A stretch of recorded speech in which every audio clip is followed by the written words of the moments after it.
Hello, we're live on a Friday night. It's always awkward when I first start a stream because I gotta wait for people to jump on. But if you're just watching this after the fact, then it's like, why are you not saying anything? So, it's just me tonight. John's not here. No music.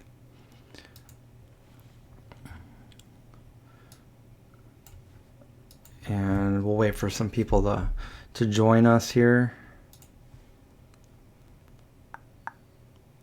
I did not plan on this, so nobody really. Okay, so let me just tweet this out here. Join me live. There we go. Tweet.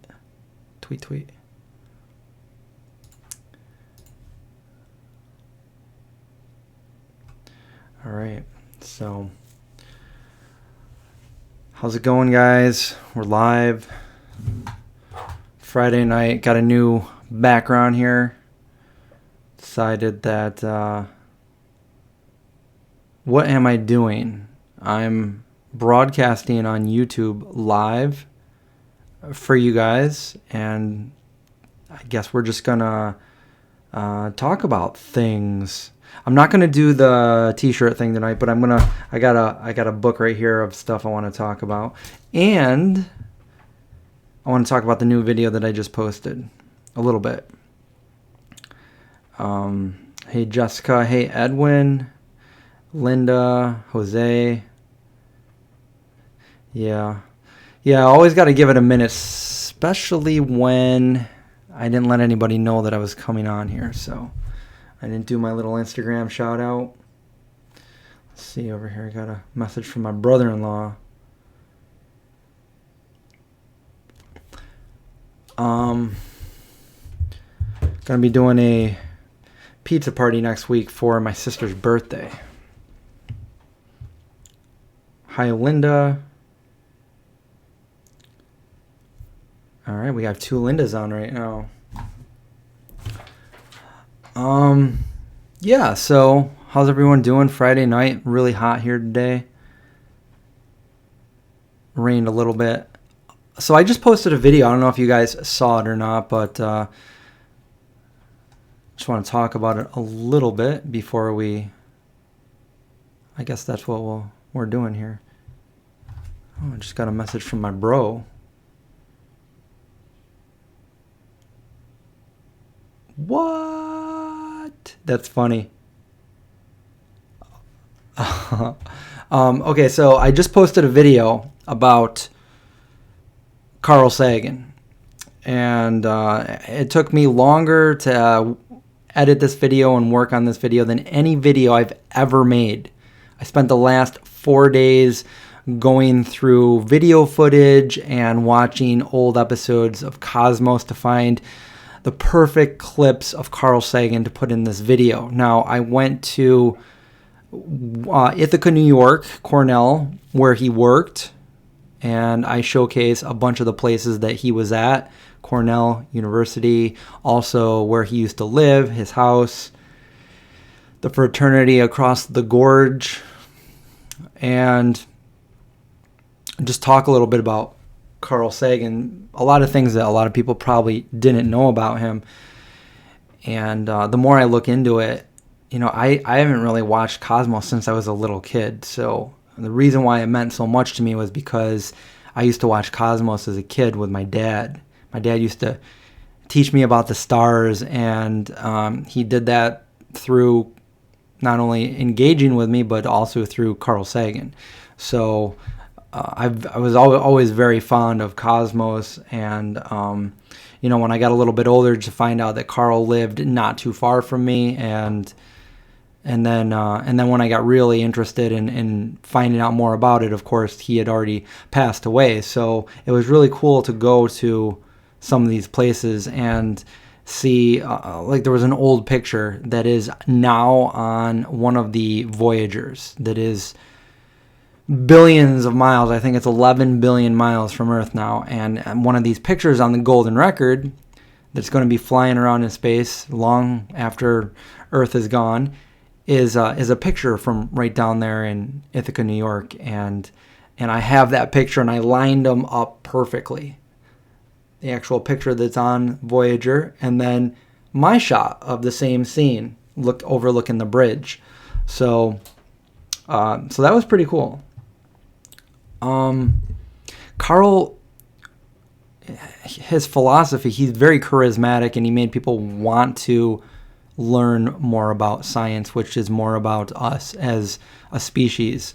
And when you look at some of the things he said, it was pretty fundamental back at that time, but it looked like he was right on the path of veganism, even though vegan was unheard of back in the early 80s.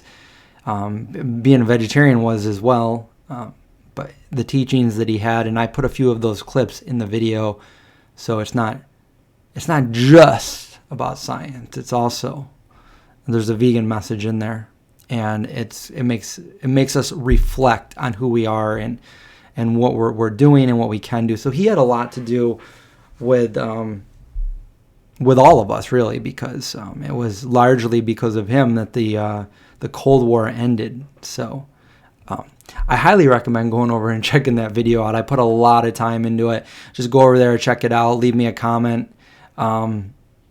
It's worth watching this video. Anyway, so what are we doing now? The background right here behind me, as you can see right here, I took that picture probably 6 or 7 years ago, maybe even 8. I don't know. It was the night sky, and I used my good friend's camera, and got a nice exposure of the sky. And as you can see right down there in the corner, you see what looks like a shooting star, perfectly captured. It's in fact a lightning bug, but we can pretend it's a shooting star. Make a wish.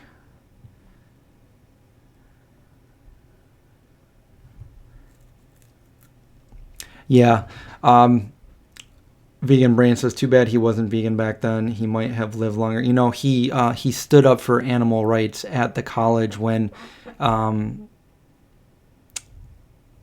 board basically said they wanted to dissolve the group, and said if you are involved in this, then it might jeopardize your future career. And Carl actually stood up for them and gave a voice to it, and largely because of him, they ended up existing. So and he talks, the clip that he talks about the whales, that right there, I mean, that says it all. I mean, that's no different than what you hear vegan activists say every day. He said it back in 1980, 78, 79 when it was filmed. So definitely go check that out, and specifically listen to the part where he talks about the whales.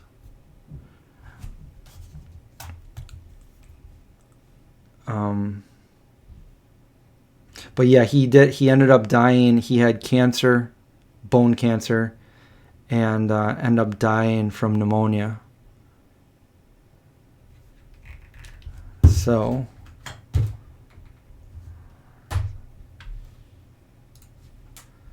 Jessica says, I saw the video when you posted it. Very well done, as always. Thank you. Thank you to anybody who already watched it. I'm hoping that I realize that most of my following probably is looking for vegan-related things, and when they see this come up, they might not think right off the bat that this has anything to do with veganism, but it really does.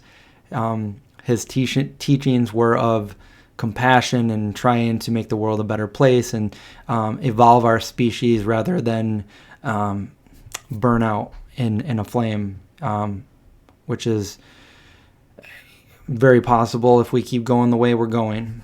So, and I make a vegan sandwich halfway through. So, and we also go to a vegan cafe. So go check that out if for not anything else. But yeah, so I'm hoping that the science community gets a hold of this video and shows it, because I did my best to get it done before tomorrow. And tomorrow is the 50th anniversary of the Apollo 11 moon landing. And So that's big right there, getting this out, and Carl had a lot to do with that. So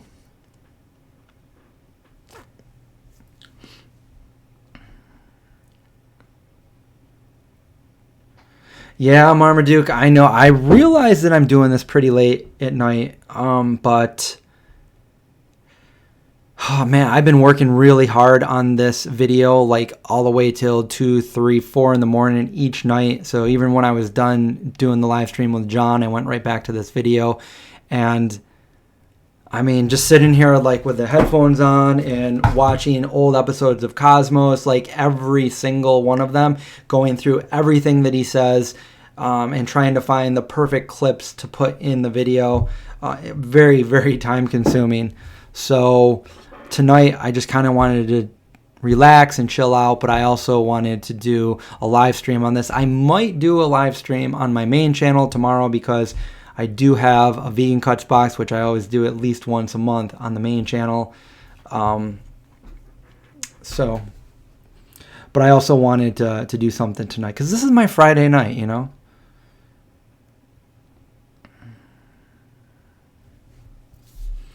Yeah, you know, I think of it the same way. Linda, pneumonia deaths are upsetting because they don't have to happen. It just seems like a bad cold. I know. You know, there was a girl that graduated same year as me, and right after she graduated, she had a full scholarship and everything, and she died of pneumonia. Crazy.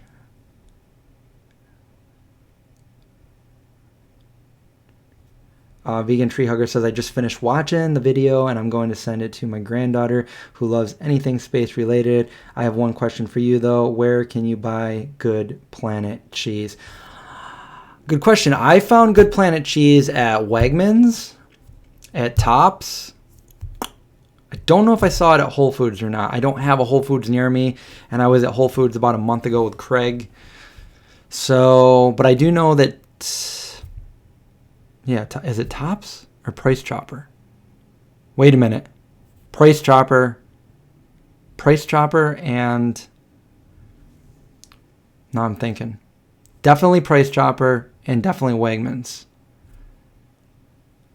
And I'm not sure. You might be able to go on their website and do a store locator for that.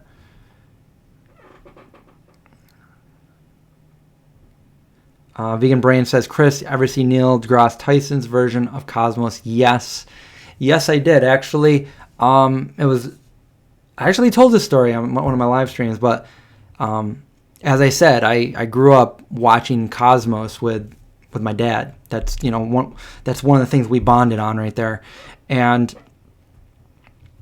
when the Neil deGrasse Tyson version was coming out, my dad, he's always doing really creative things. He sent me a card in the mail, and when I opened it, it was an invitation to cordially watch Cosmos with him. And it showed a picture, he cut out a picture of me and him when I was a little kid.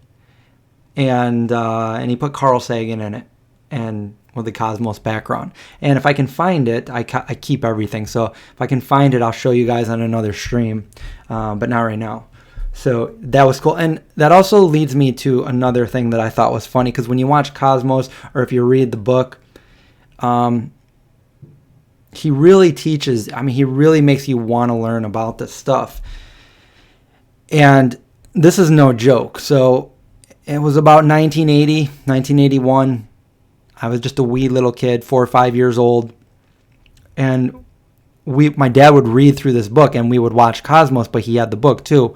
And there's a part in it where Carl talks about, and I forget the scientist's name, but he talks about this other scientist that he came up with one of the biggest numbers ever. And he asked his nephew, he said, I'm going to name this number whatever you come up with. So the nephew came up with the word Google back in 1980, 81. Well, he came up with this long before, but I learned it in about 1980. A Google was a 1. It was a 1 with 100 zeros after it. That's a pretty big number. And then an even bigger number than that was a Googleplex, which was a 1 with a Google zeros after it. I mean, this is unfathomable, but I learned this number. So here I am in first, I think it was second grade, and we're in school, and my teacher asked the class one day, and I retained everything. I remembered it. So this wasn't like right after he taught me, maybe a year or so after, and the teacher just happened to bring up, like, we were doing math, we were doing numbers that day, and she said, all right, class, we're doing numbers today. What's the biggest number that you can think of? And, I wasn't one for shouting. I had to be called on. So I put up my hand right away. I was in the back of the class. I'm like, I know.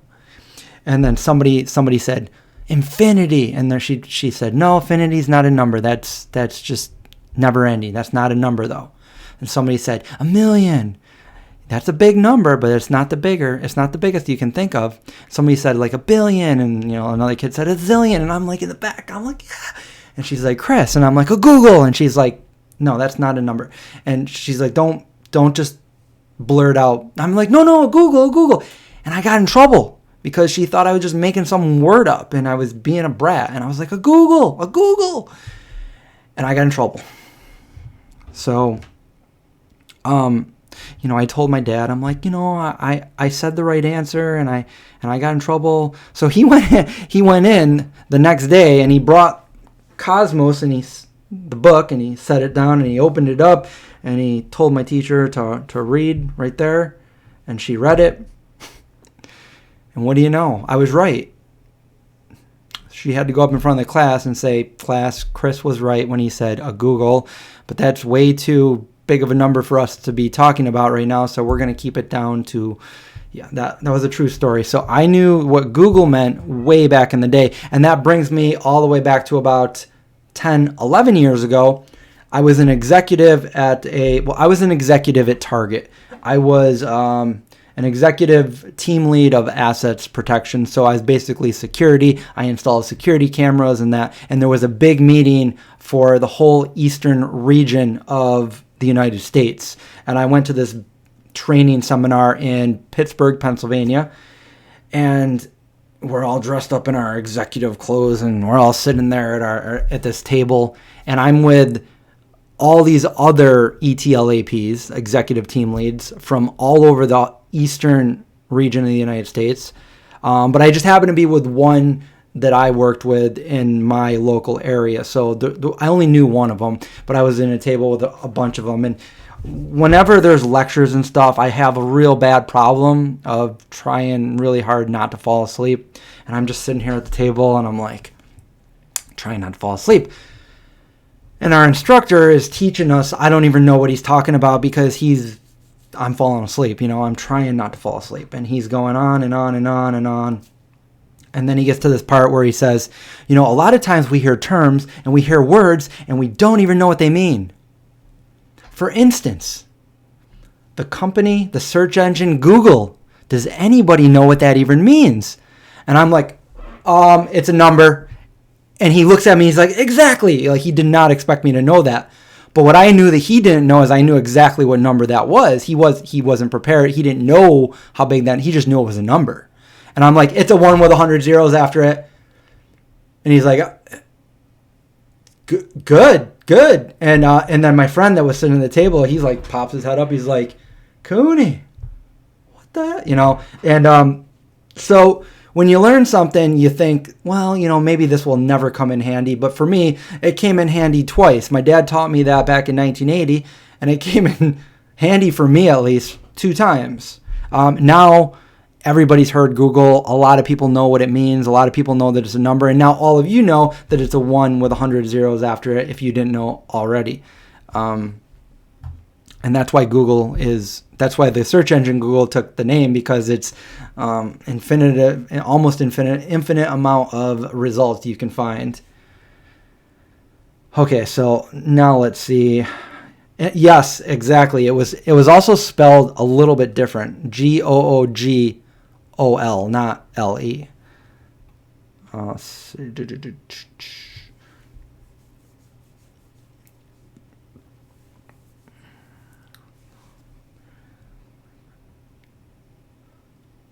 Effervescent, good idea. Check Whole Foods. Let us know. Hi, Cindy.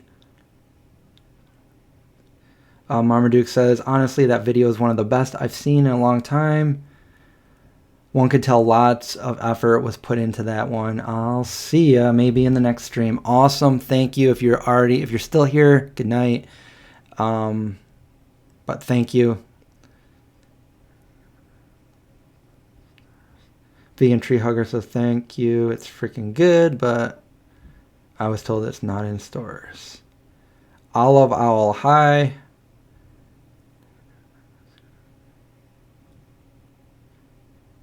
Hey, Larry. Hey, to Olego.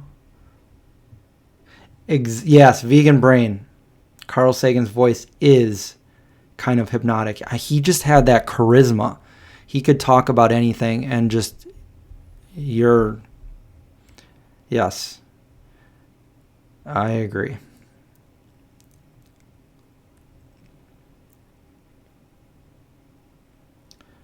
You're right. It's spelled differently. But it's the same concept. They use Google for the number Google. Chris, you would be a good writer for a Twilight. Oh, thank you. Thanks, Oren. That would be, I don't know if I should tell you guys because, like, what if I want to do it? What if I had a crazy dream probably 20 years ago and I want to turn it in. It's almost exactly like a Twilight Zone episode. And I want to make it into a short. But when I woke up, I'm like, I can't believe my brain thought of that. That's crazy and scary at the same time.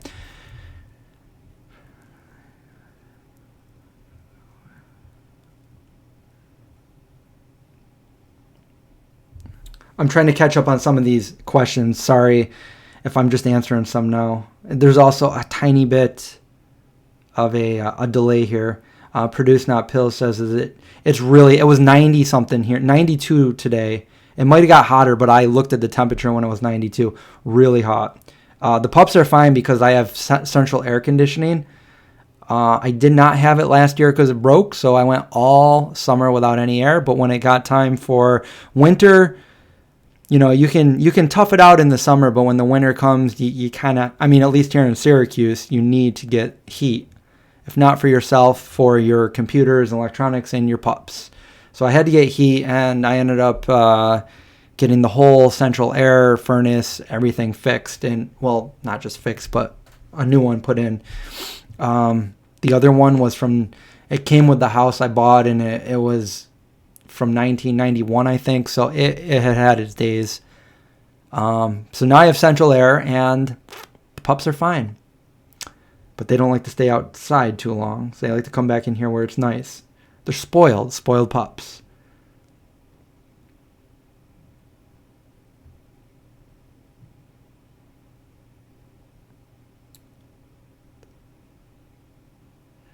Hello, Bohemian Bee. Glad you learned something. I also wish, Effervescent, that I got to meet Carl Sagan before he passed. Gomez says, I'm joking, still stuck on the shaving thing. What is the shaving thing?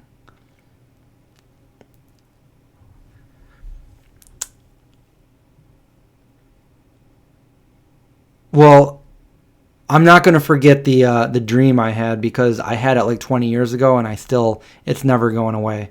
I remember things I remember everything. Unless it's like schoolwork that I'm not really caring about. But if I experience something, I don't forget. I remember things from like very, very early on.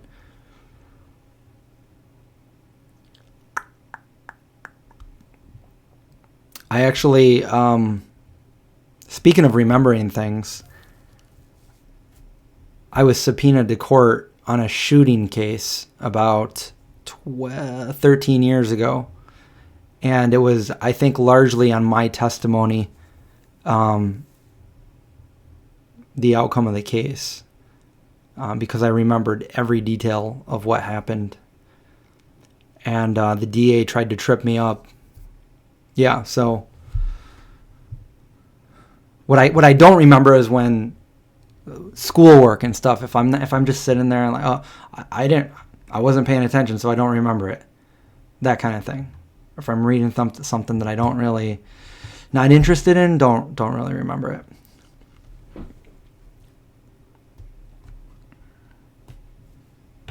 What is my favorite metal bands? I like Iron Maiden.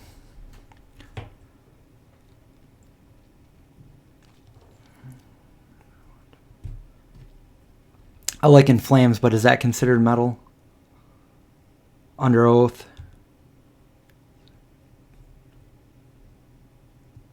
Yes, definitely go back and watch. Like, I'm so glad that I rewatched those Cosmos episodes because there's so much in it and it's so relevant. Even though he made these in 78, 79, it's so relevant today, the things that he's saying. And, you know, when there's his Pale Blue Dot speech is, I've watched that more than any other video that I've ever watched, and I've listened to it so many times. Not even joking, well over 100 times, because it gives you perspective of who we are as a species. Like when things aren't going right, or you know, when there's fighting going on in the world and all the bad things that are happening, we gotta just think, listen to what Carl Sagan is saying. Like, look at it from a perspective of we're all one species and we're all here for literally a fraction of time. We're floating around on a mote of dust in like a cosmic universe that is beyond comprehension. Make the most of it. And yeah. Listen to go and Google Pale Blue Dot and watch or listen to his speech. And I took a couple excerpts from that and I put it in my video because one of my favorite quotes is from that Pale Blue Dot, and it's in our obscurity and all this vastness, there is no hint that help is coming from elsewhere to save us from ourselves. It's just us, as far as we know. Leo Messi, not familiar, no.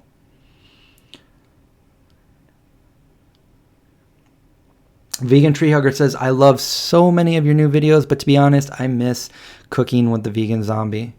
That's funny. Somebody else also said that. But the truth is,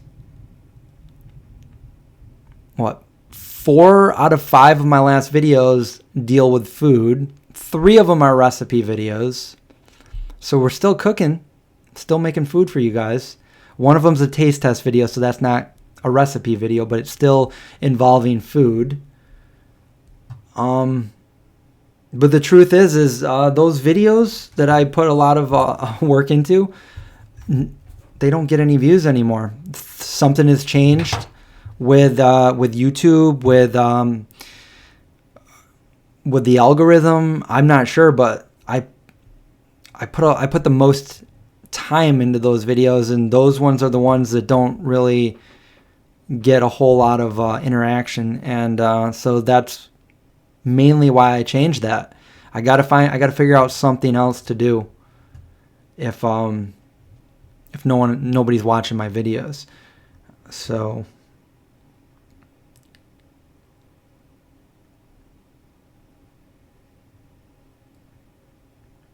$105 in Phoenix. Too hot. Weave Magic says, did you see the truffle thing I sent you? Just wanted you to know what you think. Yeah, truffles, they use either dogs or pigs to snort out the truffles. Animal exploitation. So, but I'm not a truffle guy. I don't ever use truffles, and they're really expensive, so I wouldn't be buying truffles. But just in case, find out if you do eat truffles, where your truffles came from and how they got to be, because they use animal exploitation on that.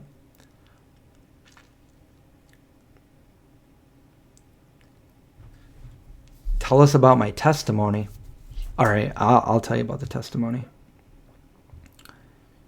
Wait, I just want to catch up where I was before I start that.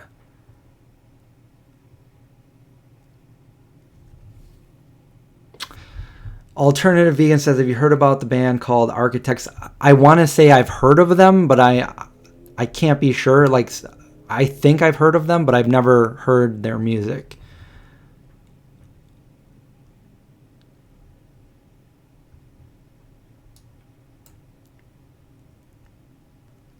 The background is a picture I took about. It was actually from it was on my brother's his bachelor party night. We were out camping on a lake, upstate New York. I forget exactly where. The name of the town, I think it was Dexter. But there was no serial killers around that I knew of, other than myself. And I took the picture of the night sky, and that thing at the bottom of the green, we're just going to say it's a shooting star, so make a wish. But really, it was a lightning bug.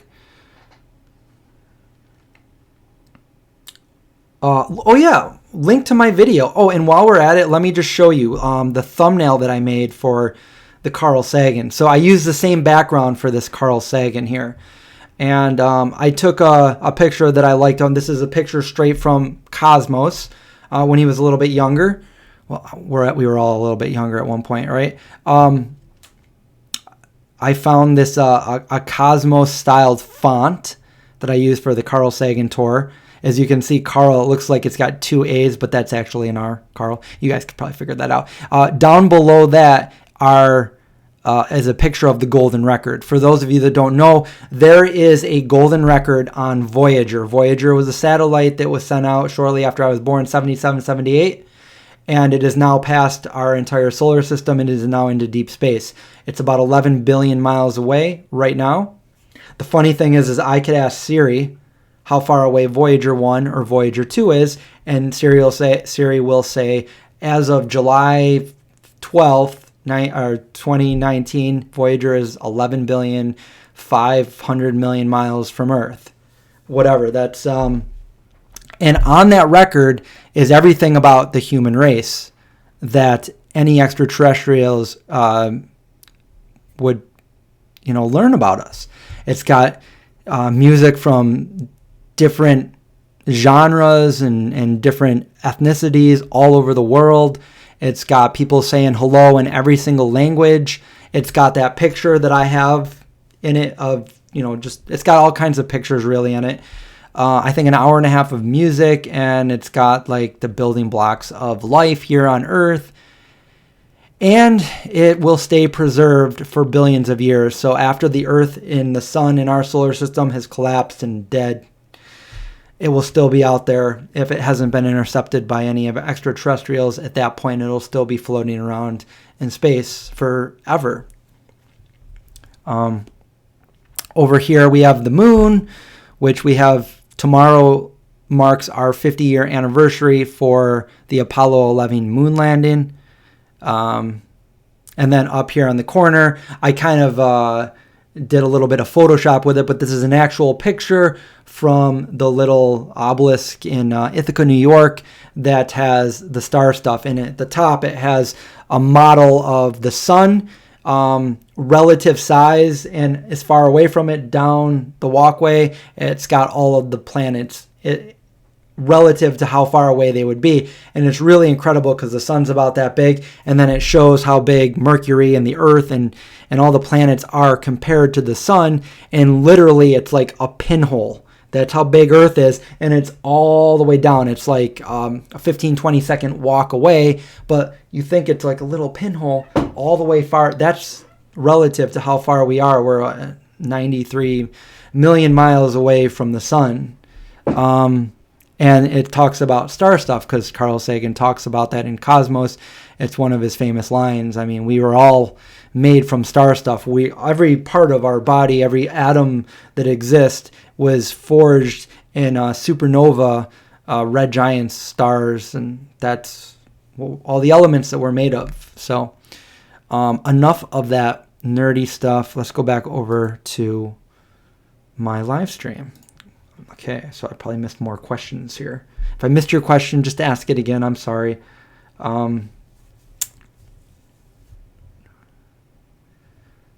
Let's see. No more questions, maybe?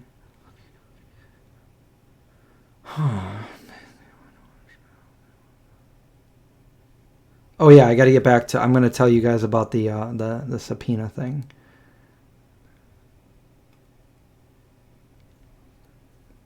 Yeah, if you guys are on this right now, you can hit the like button. Q&A. We're going to talk a little bit about Cosmos. I'll put that in there. Hi, John's Conscious Life. Hi, how's it going, John? Oh yeah, link to my video. I am like all over the place here. Let's see, is this it? Not the right one. Let me pull it up here. Computer's going slow because it took me like 2 hours to render that video out. My computer did a lot of work last night when I finished that video, but it felt good to finish the video after working on it for 4 days straight, which I've never worked. Even the videos that I did way back in the day with all of the zombies, I did not. I think the most I spent on a video was 16 to 20 hours, and this one well exceeded that. It was 4 days.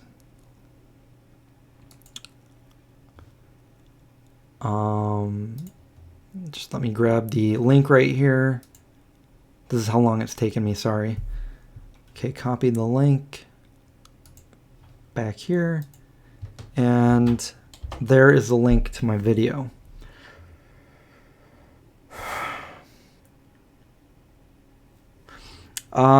Produced Not Pills says, this is probably a stupid question, but was Carl Sagan vegan? I don't believe he was vegan. This was back in the 80s, but he was definitely vegan was not a thing back then. Nobody knew about veganism.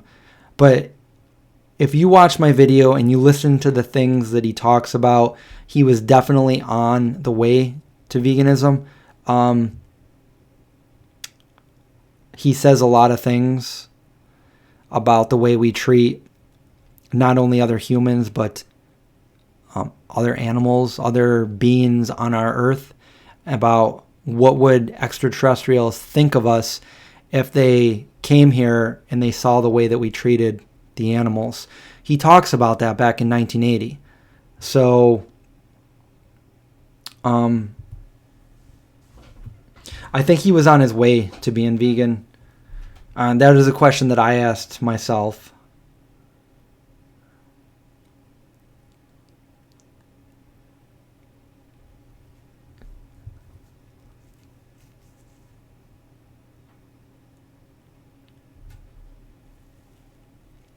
Thank you for sharing the video, Weave Magic. Robin, hi from Huntsville, Alabama. Hi, Robin. I called my dad earlier, right before Jeopardy was coming on, and I said, hey, Dad, did that Carl Sagan video, have you seen it? And he's like, no, I'll watch it afterwards. So, yeah, I'm looking forward. I kind of want to just go over there and talk to him in person rather than on the phone. So maybe I'll head over there this weekend, ask him about it, see what he thinks. Okay, so back to the who wanted to know about the subpoena? It's kind of an interesting story.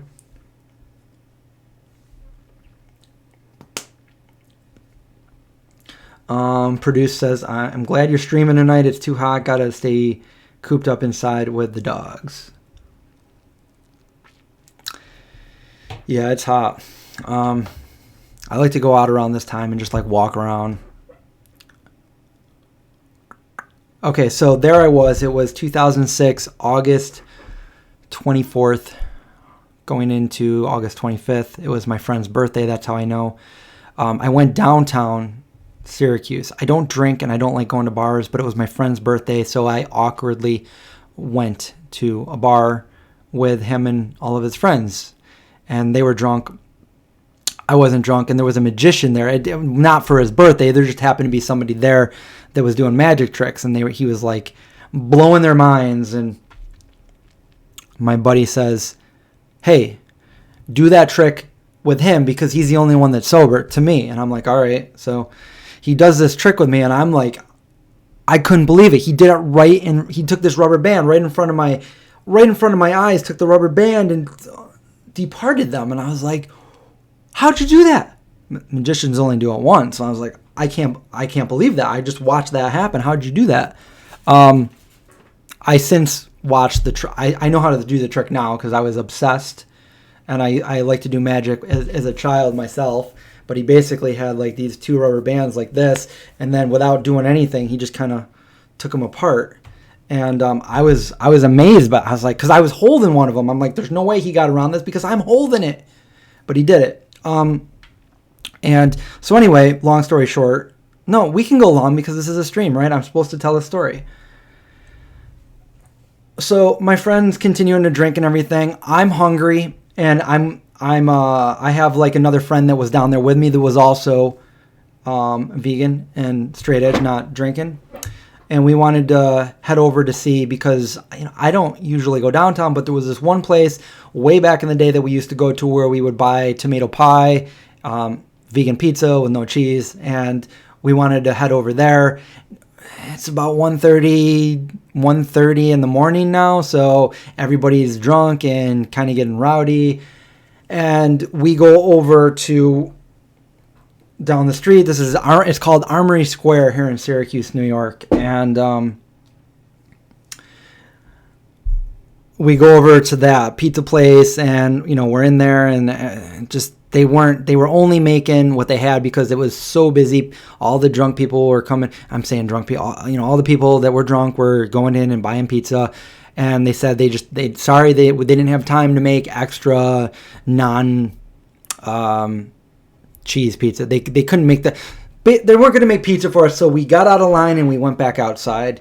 And as we went out back outside, there was this couple that came out, and there was another guy that came out that was very hostile towards them. It was a guy and a girl, and then this other guy, and he was trying to fight. He was trying to fight the guy.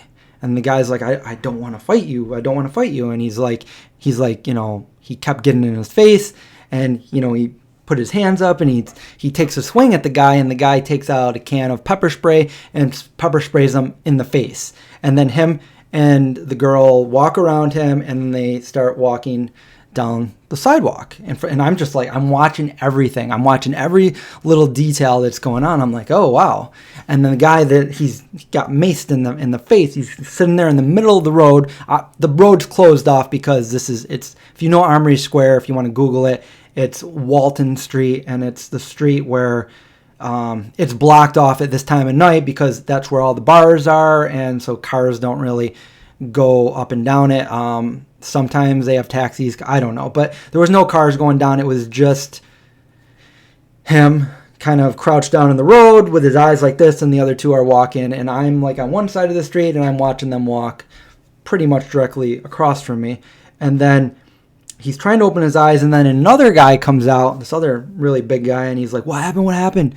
And he's like, they just pepper sprayed me. He's like, where are they? He's like, open your eyes. Where are they? And he's like, he opened his eyes, he looked real quick, and he's like, right there. And they're like, let's go get him. So they start marching at the guy again. And he catches up to the guy, and he grabs him, and he puts him into like a headlock, and he starts punching the guy. And the guy pulls out his mace again, and he tries to pepper spray him, and he knocks it out of his hand, and he starts punching the guy in the face. And the guy pulls out a gun and shoots him right in the chest. Well, right here on the left side. And he backs up,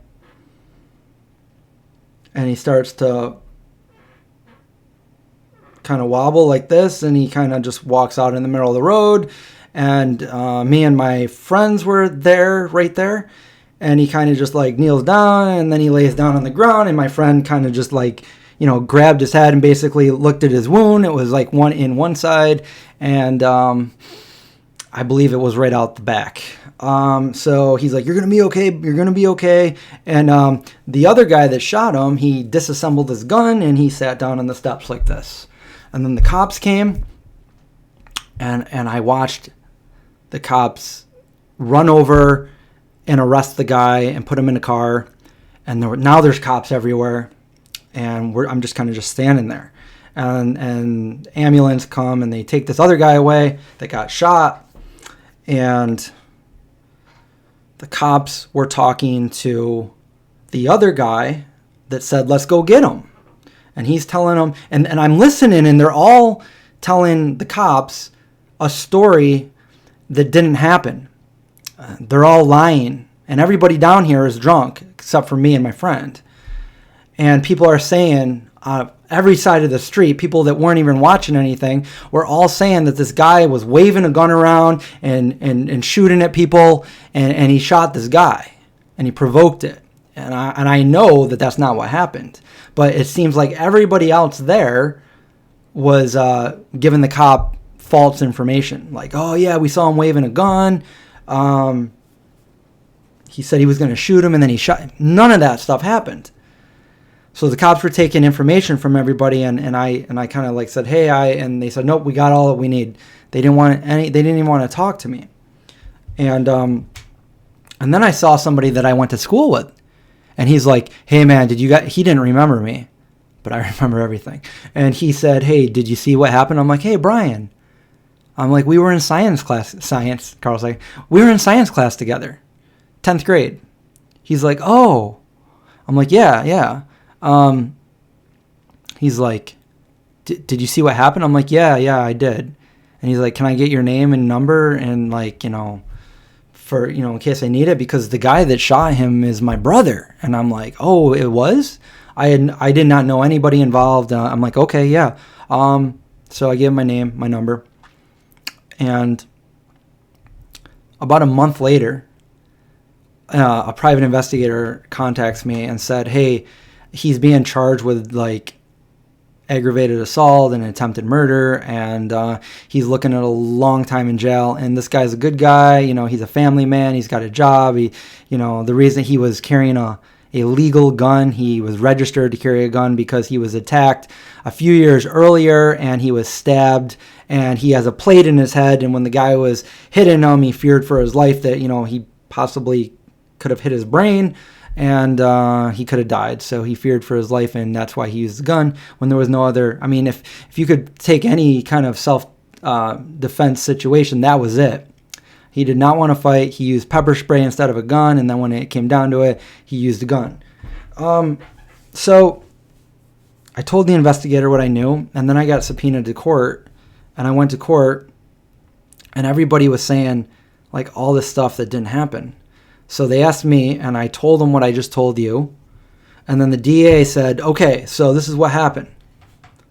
He's in a headlock.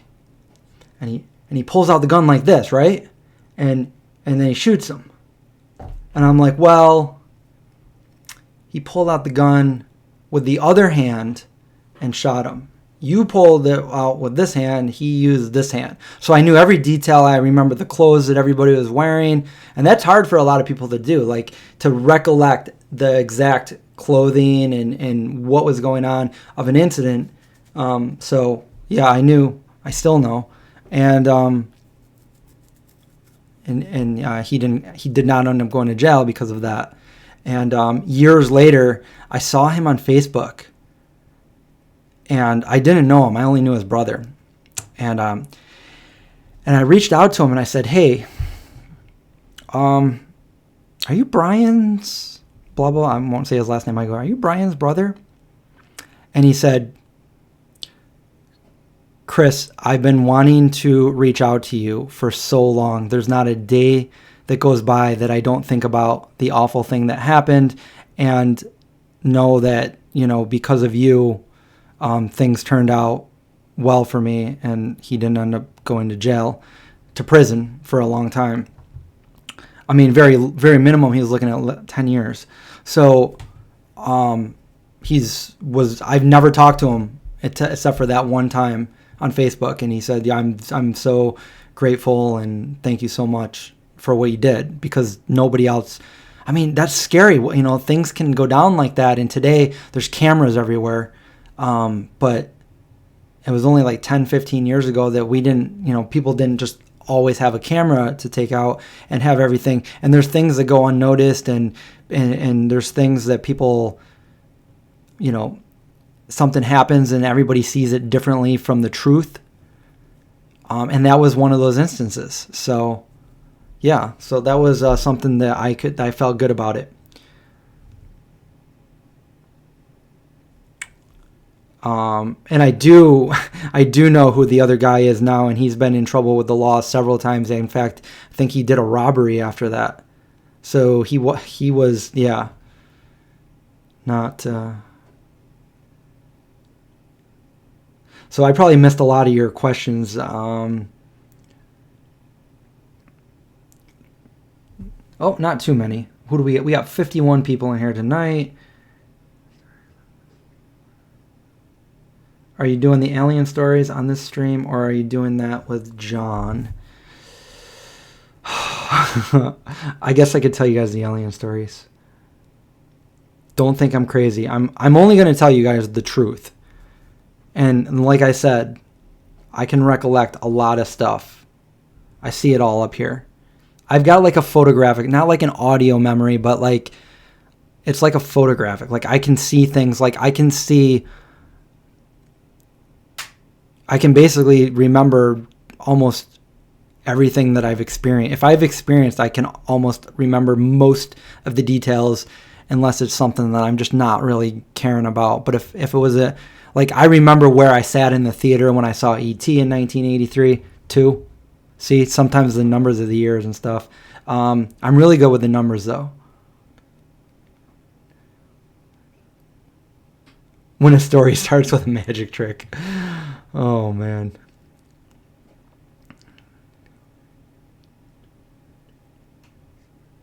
Yes, I did. I saw somebody get shot.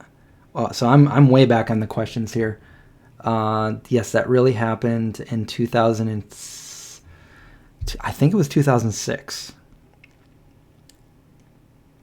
There's also kind of a funny part of that story. Let's go back. Okay, so after everything happened, he was in the police car. The other guy was taken away to the hospital. The other guy didn't die, by the way. He bragged about it. Like, yeah, I got shot, I think they took out a little bit of his intestine and he was fine. However, there is one funny part of this story. When the guy came over, the one that I went to school with, and he was like asking like, hey, does anybody see what happened? Does anybody know what happened? The guy that shot the guy was my brother. That, when that was happening, that's when my friend, whose birthday it was, saw me and came over. Now he's really drunk right now. And he sees me and he walks up to me while the shooter's brother is talking to me. I don't even like to call him the shooter, because when you think shooter, you think a bad guy, but this wasn't like a bad thing. So when he's talking to me, my friend walks over and he goes just like this. He goes, I heard somebody got shot up in here. Boom, boom, boom, boom. And I'm like, dude, his brother's right here talking, I'm like, dude, chill out. But yeah, that was kind of comic relief right there. We talk about that. We joke about that now. He's like father of 2 kids, fireman. Not the one that I did a video with. I got 2 friends that are firemen. Not Jay.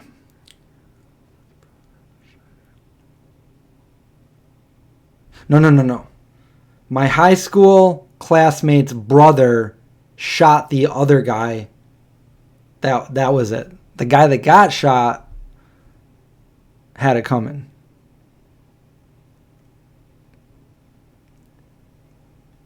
Okay. Now I'm trying to catch up. Did we freeze? What happened here?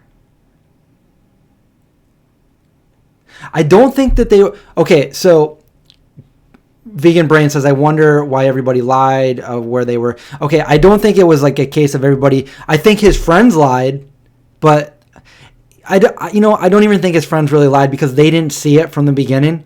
I saw it from the beginning. I sat quietly and I watched what was happening while everybody else was around me was just partying and they were drunk, and I was focused on what was going on. And when his friend came out, his friend that came out that was telling the cops all this stuff, he came out after his friend got pepper sprayed. So I don't think that anybody intentionally lied, except for I think they stuck up for their friend.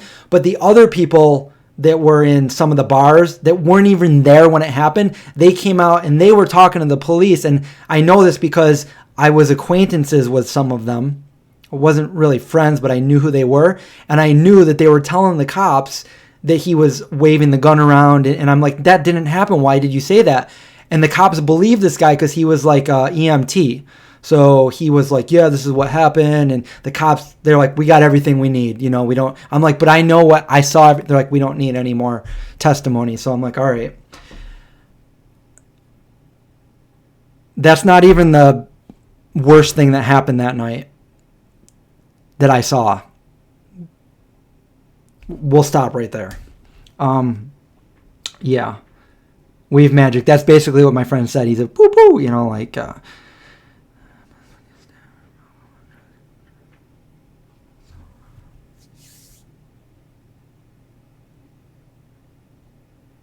Yes, effervescent. My former classmate's brother was in the headlock, and he had a plate in his head, so being punched in the head could possibly kill him.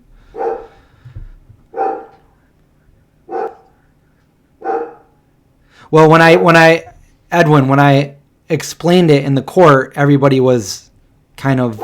I explained it like that. I said exactly what happened. It was like a photographic memory. I just replayed it in my head, and I told the DA everything. And when the DA slipped up and did it differently, like I said, well, yeah, but he used his other hand, not the one you used. And that was all. That's all I had to do. Zeke the dog. That is Zeke the dog. You knew it. That wasn't it. You know the difference between Zeke and Indy. That was Zeke.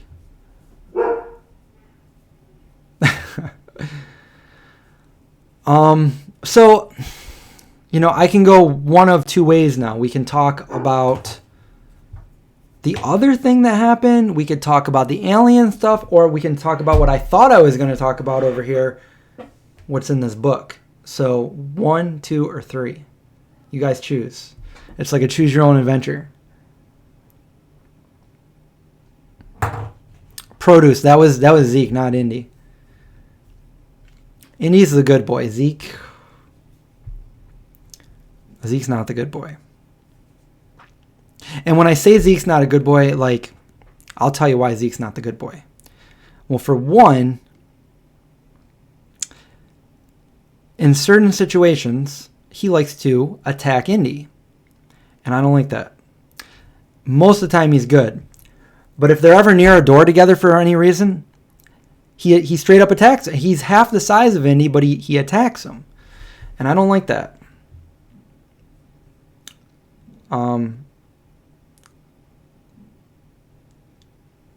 The snake story. Well, I do have a snake story too. Aliens. Rest of the night. Aliens. We have 51 people watching. We've been on for an hour. Let's just finish the night, and then we'll figure out where we are. What's in the book? I mean, the book is an adventure right here. It's like the never-ending story, but maybe not as cool as the never-ending story. And our text doesn't. There's no our text, so you guys know the end there. But anyway, the rest of the night. Okay, so after that, the streets were all sectioned off with caution tape, police tape. And my car was just right over there to the left. But I couldn't go to the left, like Beyonce would say. I had to go all the way around the block, the other way. So I did that. I was with 2 friends, by the way.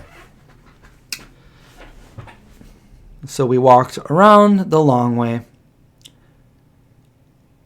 Almost not in belief of what we just saw, somebody getting shot. And then we walk around, and then we're on the other street. Now, granted, there's like 15 or 20 cops one street over, 1 block over on Walton Street. Now I'm on, I believe it was Fayette Street, I think.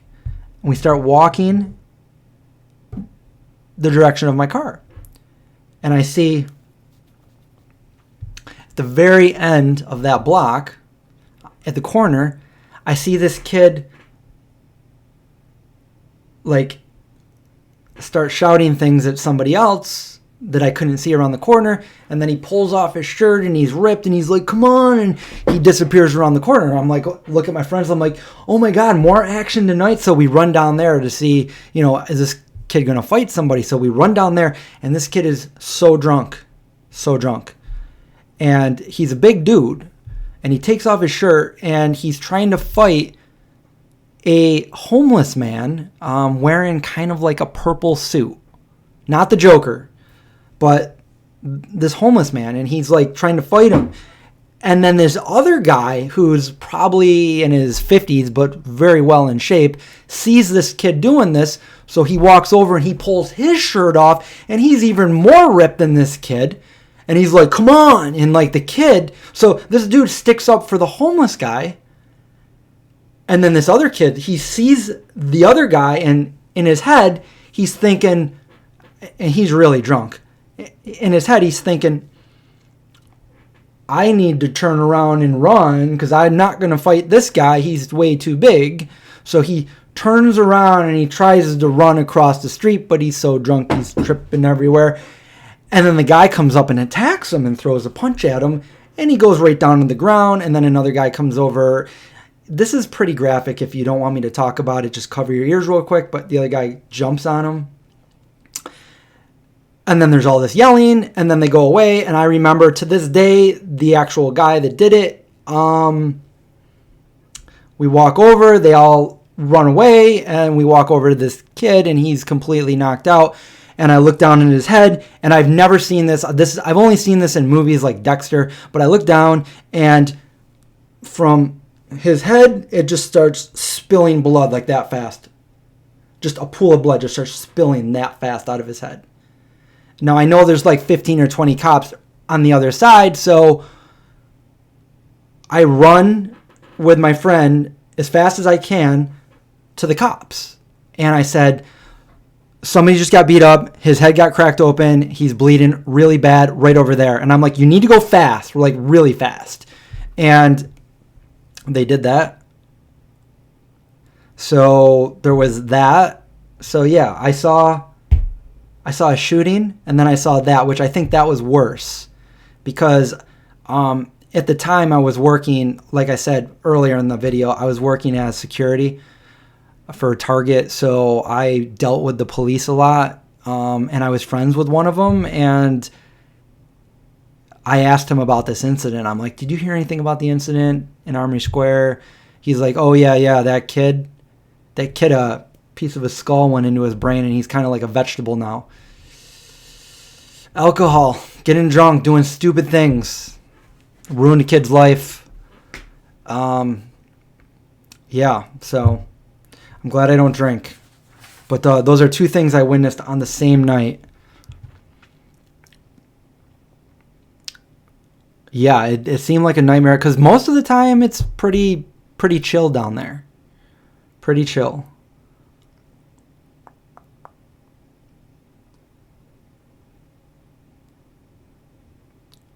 They were, yeah. Okay, so let's read a couple of comments here. That probably was a little bit crazier than I usually talk about here, but I got a lot of stories up here, guys. I've experienced a lot. I mean, I know I'm the vegan zombie and, we do happy things in the kitchen, but I've seen a lot of things.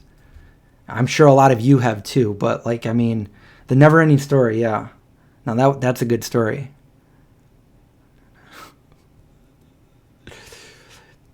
And now you guys probably think that Syracuse is really, really dangerous. Well, it is in certain spots, certain areas. Man, I could keep going. I'm not gonna though. We're gonna talk about some happy things now. Yeah, I don't forget. I'm looking at it in my head now. I can see it, and I can still see the guy that did it. And I saw him a few years after that down there, and I looked over and I'm like, that's the guy.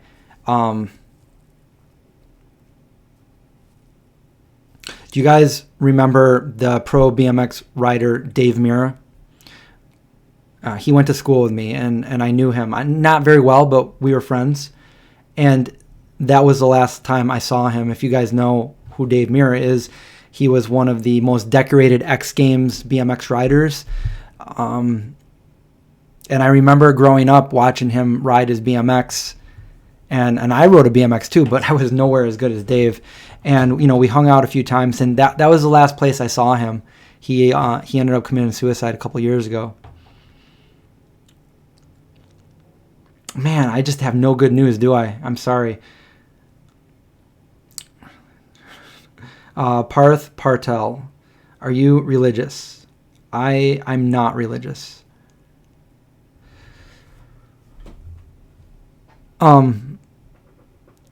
I was brought up Catholic, so I had to go to church every Sunday, and I made my first communion and my confirmation, and then I was. They say after you make your confirmation, you make your own choice, and my choice was I wasn't religious.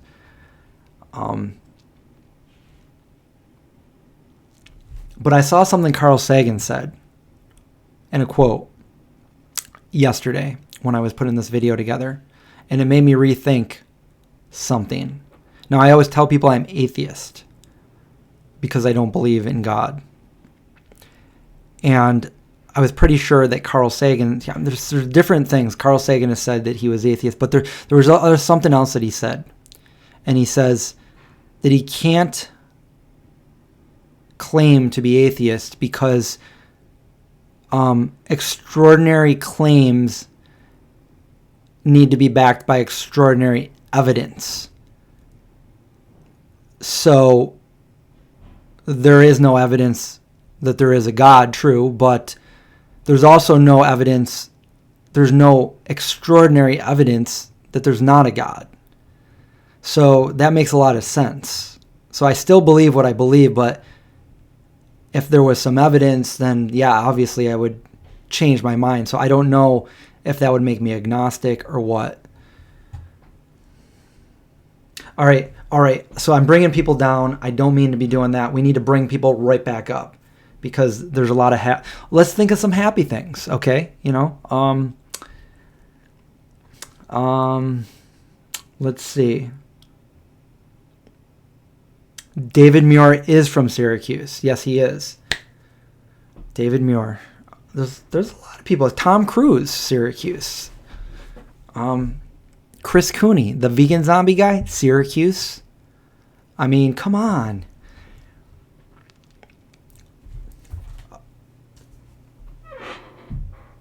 I don't think I have enough time to open this book because this was going to be like the whole video from what I recollect. Maybe. There's a lot in here. But maybe we'll save that for another day.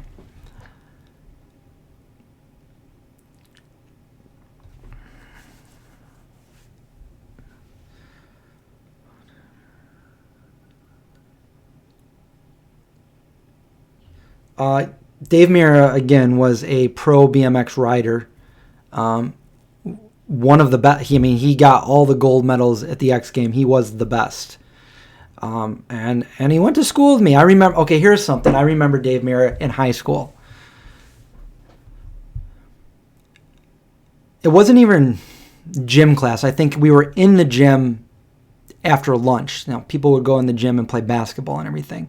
And Dave got all the way on top of the bleachers and said, "Hey, coach." And the coach looked over and he's like, "Get down from there, Dave." And Dave did a backflip off of it. Dave was always doing crazy things. And I remember him coming into school once, and he was on crutches. He broke his ankle or something.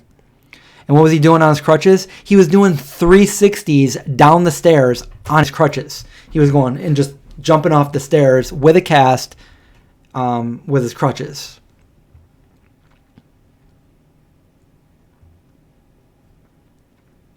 And the last time I saw him was downtown where that happened, where I saw all that stuff happen. He offered me a cigar. Sorry, Dave, I don't smoke, but thanks anyway, man, It's like, no problem, coon dog. He called me coon dog.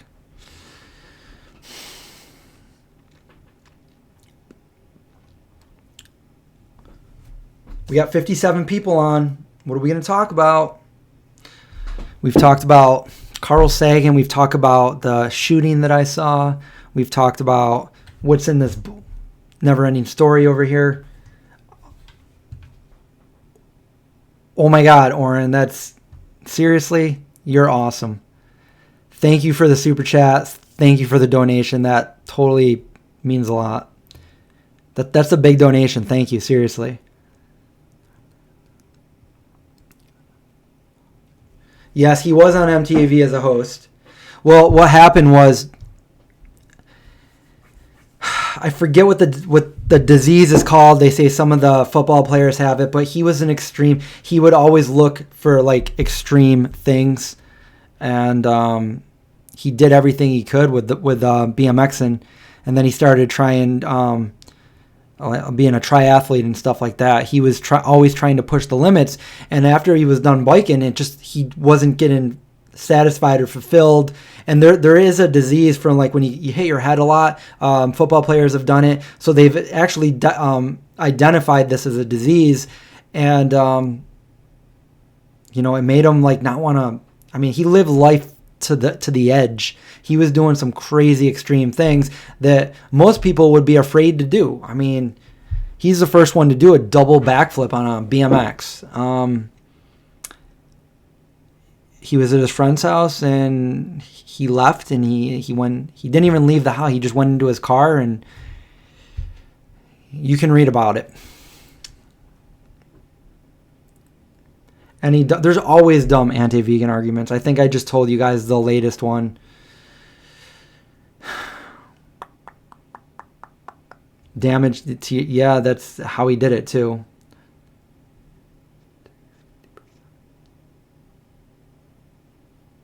Set up Streamlabs, YouTube takes 50%. I didn't know that. But it would still, even if it is on Streamlabs, it still has to go through my YouTube channel. I don't think they take 50%. I think for $50, I think I get 35. So whatever that is, like 60%, I don't know. Am I ready for the Rugby World Cup? Sure. Yeah.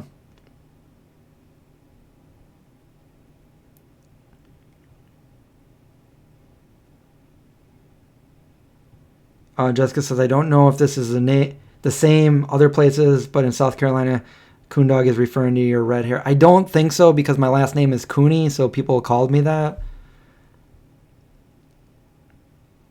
Oh, Graven Baby's wearing a vegan zombie shirt.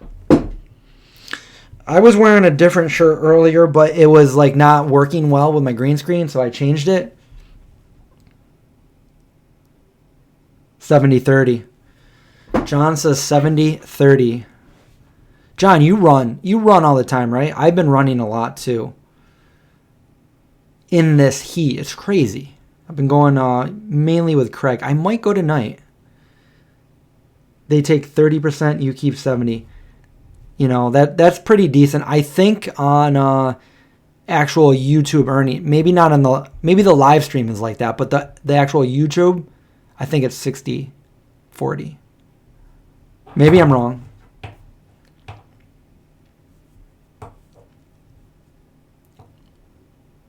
Tell us the snake story, but I already told you this. Does everybody want to hear the snake story again?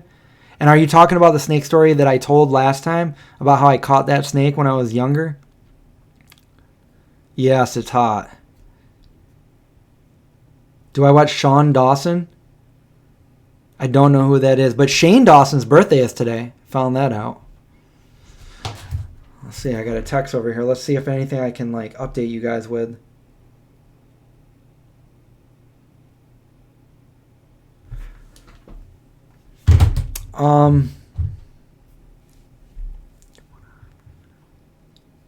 Oh, crazy. I'm not up to that level yet. I'm only running 3 or 4 miles. Oh, there's 62 people on. Yeah, if you guys could, go give me that like. We're going to talk about... What was it we were just going to talk about? Oh, the snake story. Yeah. So there I was. It was in the... paint a picture for you guys with all the details. It was probably the late 80s. I was probably only 11 or 12, and I loved animals, and I still do, but I used to catch snakes, like garter snakes or whatever, and I wasn't afraid of them where a lot of people were, especially my mom.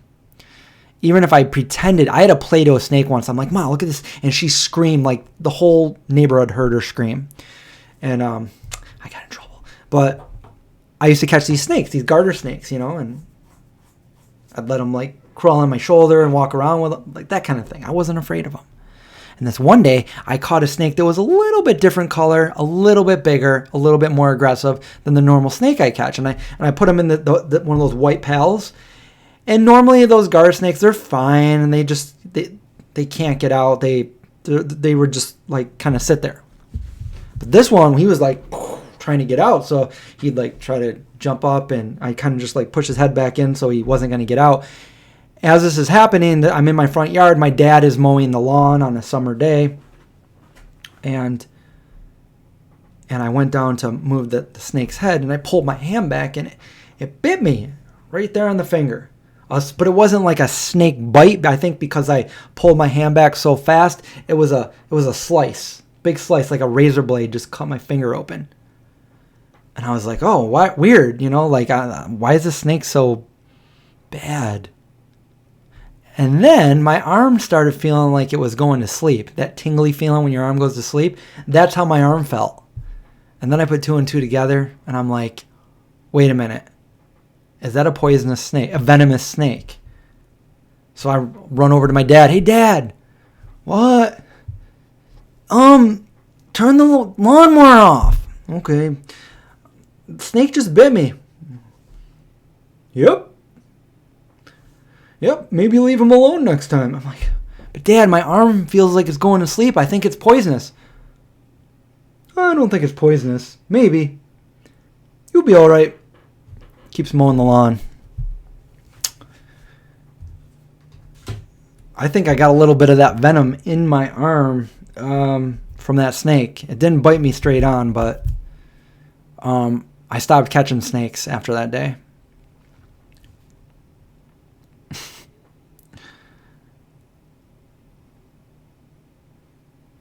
CTE, yes. Yeah, Joe Rogan does talk about it.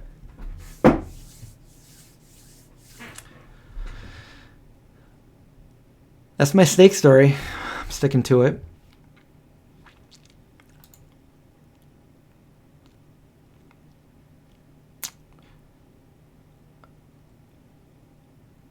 I got to write down the stories because I have a lot of them, but I don't know which ones to tell you guys. And I think tonight is story time. I'm having fun on a Friday night, 10:30, telling you guys stories. My impression of my dad was pretty straight on.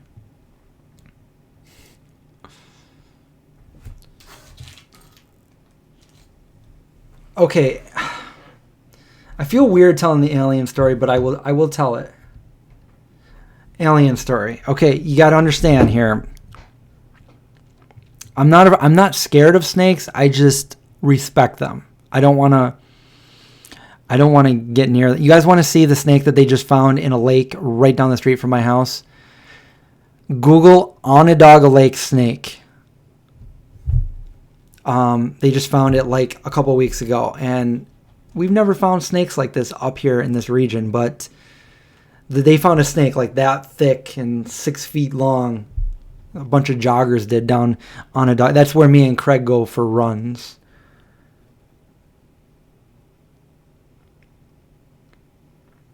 Robert says maybe the snake gave me superpowers. Could be. Tell us my funniest stories. The funniest stories. I have a lot of funny stories. It's just when somebody says, tell me your funniest story, it's like your mind goes blank. Okay, I'll tell you some.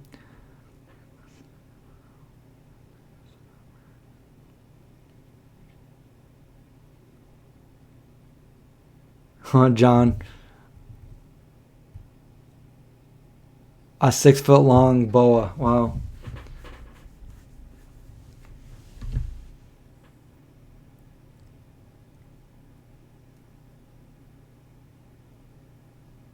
Marjorie says, YouTube cut me off. It wasn't bad stuff. Could you ask a moderator who did that? Because it happened another time today on a different subject. Confused. I don't know what happened, Marjorie. Did you ask a question? I'm not sure. I saw a gator in Florida once. So I used to live in Florida a couple times, but this is back when I lived in Sarasota, and I was driving. It was nighttime, and I was driving my. It was like a lowrider kind of truck that I bought used off this guy down there that always fell apart. I shouldn't have bought that. Anyways, I go around this turn, and I'm like, whoa, and I put on the brakes. I'm like, for a second, I'm like, what is that? And right along the entire road was an alligator. Is it an alligator or a croc? It was one of those, and it just kind of walked. Like, I looked out the window because I knew it's not going to get me if I don't step out of the car. So I'm just looking out the window. I'm like, oh my God. And I didn't take a video of it because this is 1996. And I'm looking at this gator, and it goes into this big pond, which was in the middle of an entire neighborhood. So I'm like, whoa, that's pretty scary. I guess welcome to Florida. I had a funny story I was going to tell you, and okay, so we can go way back to when I was little.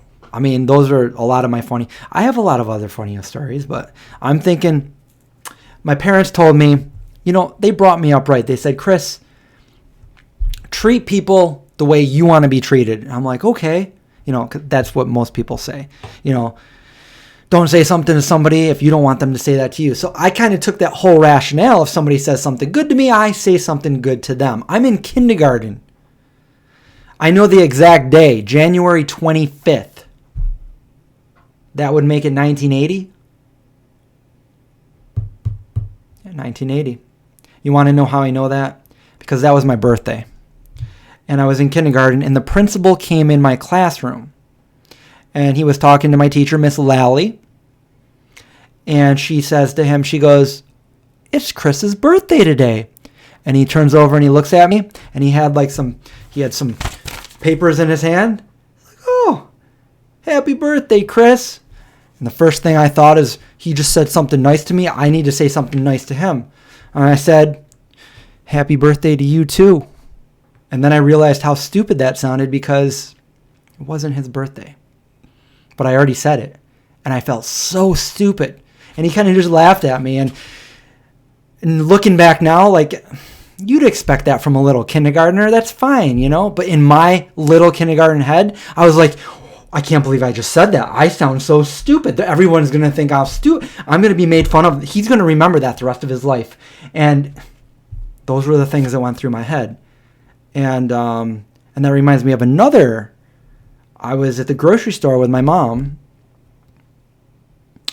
and I saw something that I'd only seen on TV. It was a coconut. And I said, Mom, can we get this? And there was a guy, he was probably a kid, but to me, being 5 and this kid being like a teenager or even in his 20s, or I don't know how, he was older. He was an old man to me, He was working there, and he's putting everything in the right order. And I'm like, Mom, please, can I get this? And she's like, no, Chris, we're not gonna buy coconuts. And I'm like, please, I didn't take no for an answer. I was such a brat like that. And I'm like, please, can we just get this coconut? And she's like, no. And I'm like, why not, Mom, please? And then the stock boy came over, and he grabbed it right out of my hand and put it right back. And I looked at it, and I'm like, and I walked over with my mom, and you would think that would be it. But no, in my mind, you know what I thought? This is true. I'm like, you know what? I just ruined that guy's day. He's probably thinking to himself, like, I'm trying to get my job done, and this little brat is over here trying to get this coconut. And then he's going to go home to his wife and be like, I had the worst day ever. This kid picked up this coconut, and his mom said no, and he just kept asking, and I had to take it out of his hand. And in my head, I'm like, I ruined this guy's day because of that coconut incident. And I still remember that to this day. I really hope I didn't ruin his day.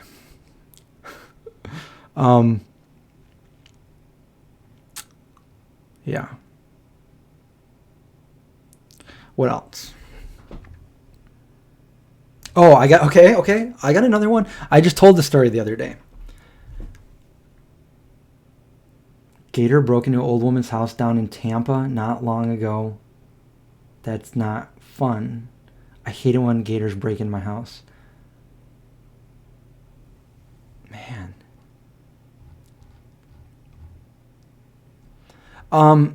Let me see. I'm going to try to Google thing. I'm going to Google something. Just so I can get... Okay, let's see. We're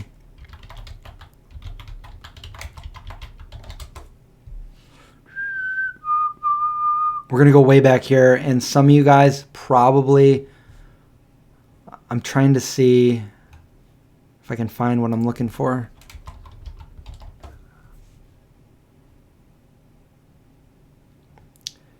Oh, man. I'm not finding it. I thought you could find anything on Google. Let me see. I'm still looking.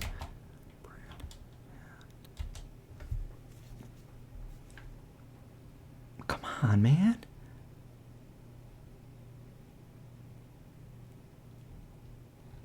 Why can I not find it? Anyway, I'm going to tell you this story. A lot of these stories go back to when I was little because I'm boring now. But when I was little, the imagination was endless possibilities. Okay, I can't really find it, but I'm going to put this over here.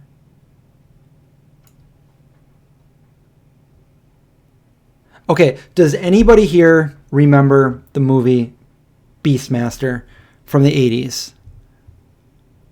I know a lot of you probably don't, but some of you might. Anyways, it's a story about this. It's set like way back in like the Egyptian days or you know, that long ago, kind of like Dungeons and Dragons-y kind of thing. And there's this, the main star is Dar, and he can communicate with the animals and they all help him. Like he's got like this big, jaguar, and the hawk, he can see through their eyes, and he's got some ferrets, and anyway, Beastmaster, like movies really influenced me. I wanted to be Spider-Man. I wanted to be the Incredible Hulk. I wanted to be Beastmaster, you know, and I saw how they did it in the movie, and I tried to recreate it. So I know this movie is really old, so maybe there's going to be some spoilers. But basically, when Beastmaster is born, he's a little baby that's born, and they steal him away so they don't sacrifice him like they were sacrificing other kids during that time to the gods. And they take Beastmaster away. And what they do to him is they give him the brand of the Beastmaster. And the brand of the Beastmaster was this iron, red-hot symbol that I was just trying to look for. I couldn't find it. And they brand it right on his hand. And he's like, ah! And as he grows up, he's got that brand on his hand. And let me just show you over here real quick.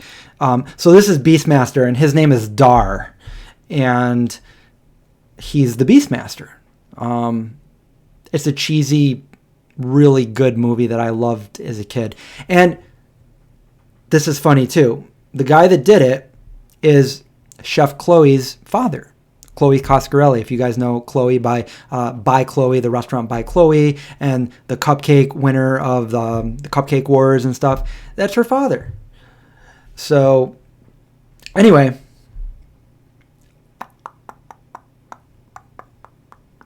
Homemade Mom says the movie came out in 82, I think. Yeah, it's around there. So anyway, I set everything up when I was little with my brother. I'm like, you know what, Pat?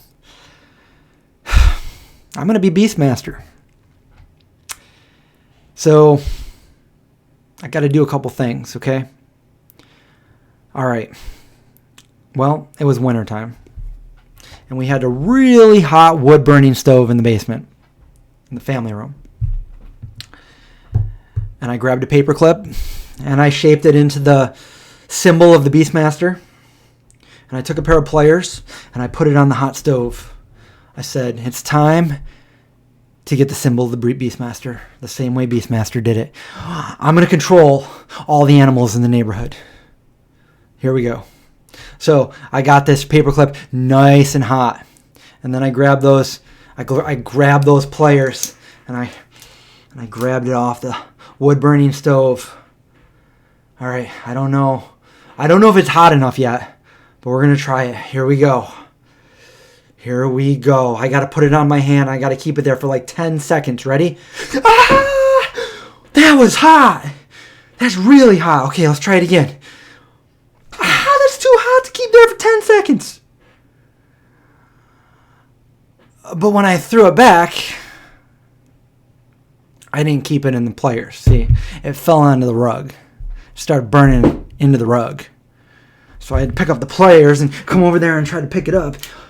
Where am I going to put it? So I ran outside and I threw it in the snow. And I looked at my hand and I was like, oh man, that hurt. That really hurt. And I don't even have the Beastmaster symbol. Man, how am I going to do this? I never really got that symbol. See? My hands are clean. But I tried. I tried to be the Beastmaster, but it didn't work. That's dedication, I guess, up to a certain point. Anyway, that's another one of my stories. I have a lot of stories when I was little, things that I did. What else did I do? I think that's all I ever did. I didn't do anything else.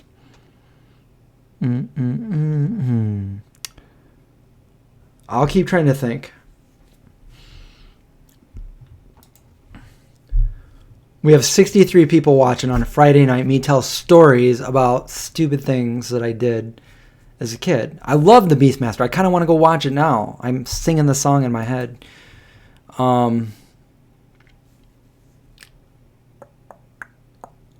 Okay.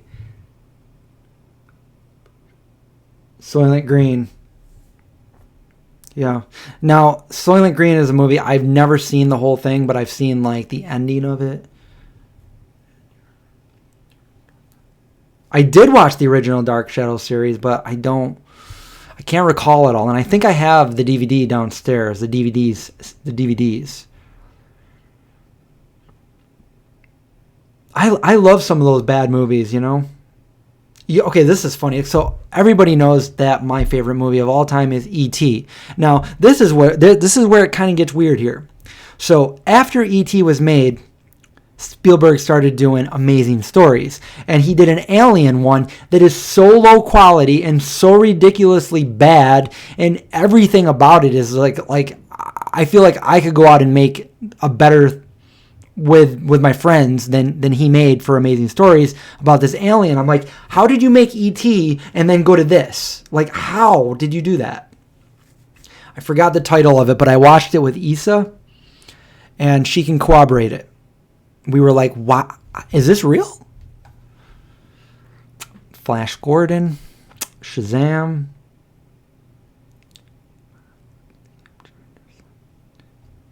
All right. I feel like I need to save the stream for another time so I can do the Alien stories and this book right here, Amazing Stories. So maybe I can just think of some more stories. Maybe I've told. I guess I could retell scary. No, when I do scary stories, people decide to leave. That they don't. A lot of people don't like scary stories. Some of you do, but I won't tell the scary stories. What else did I do? I'm going through my life right now. I'm trying to go through these years and figure out things that I did that were funny, or I met the Munchkins from The Wizard of Oz. I told that story before.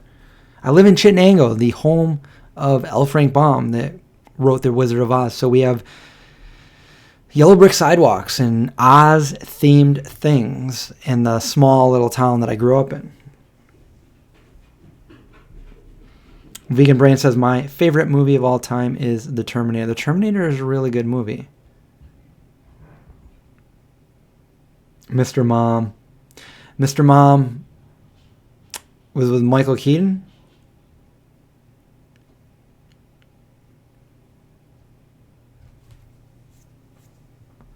You guys remember The Secret of Nim? The Dark Crystal. Yes, I met the Munchkins. They were at... I have a whole video on it if you want to look it up. But I have a postcard signed by all of them. You see, when I was 14, the Oz Parade came. The Oz Parade comes to my hometown every single year. So it's a very small town, but when the Oz Parade's there, there's like more people in that town than normally are in the whole population of that town. And every year, the actual Munchkins from The Wizard of Oz would come. They have since all died, but it's like a surreal experience. Like the memory, it's real. It happened. I came home from the Oz Parade. My dad was big into the community. My dad actually played the Tin Man for certain things, and I used to get made fun of for that. Chris's dad's, but he did that in his spare time with some other theater people that played. A couple, I don't know if any of you guys remember that, but if you guys remember Saturday Showboat, a couple of them were also in there. But I came home and the Munchkins were at my living room table. We had the coroner, Meinhardt Robbie. We had Jerry Marin, who is the Lollipop Kid. We have the Lullaby Lid and one other, and I forget their names. And they all died. The last one to die was Jerry Marin. My mom used to kind of be his assistant every time he would come into town and go to the fair and stuff like that. So, yeah, that was a kind of a weird experience. But I have a postcard. They all signed it for me. I didn't even ask. They just did it. Marina, what time is it over there in Russia? John really likes The Crow.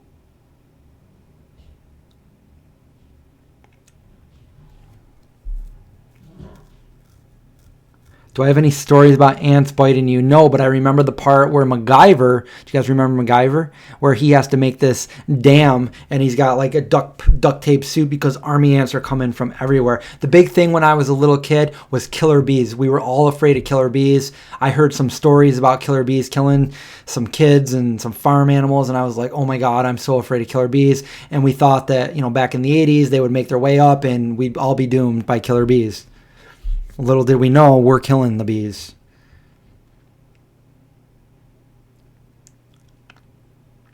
I Come in Peace. It sounds familiar. Remind me what it is. I don't think I've seen it. All of the Wizard of Oz actors are now dead. RoboCop. What's his name? Peter Weller?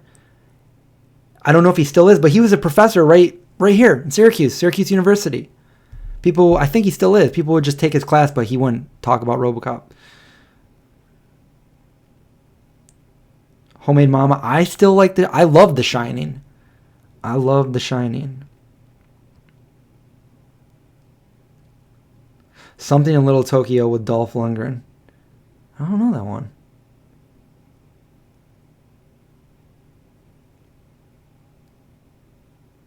Oh, I'm probably behind on some of these questions here because I'm just getting to the Dark Crystal and I said that like 10 minutes ago. Return of the Living Dead. That was Romero's, I think, first Hollywood budget movie. He did not like doing Hollywood. He liked to just do what he wanted to do. Big Trouble Little China? No.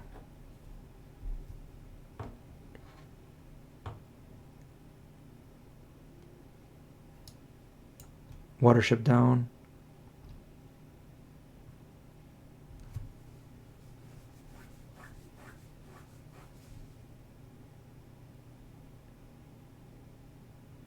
What time is it over there, Marina?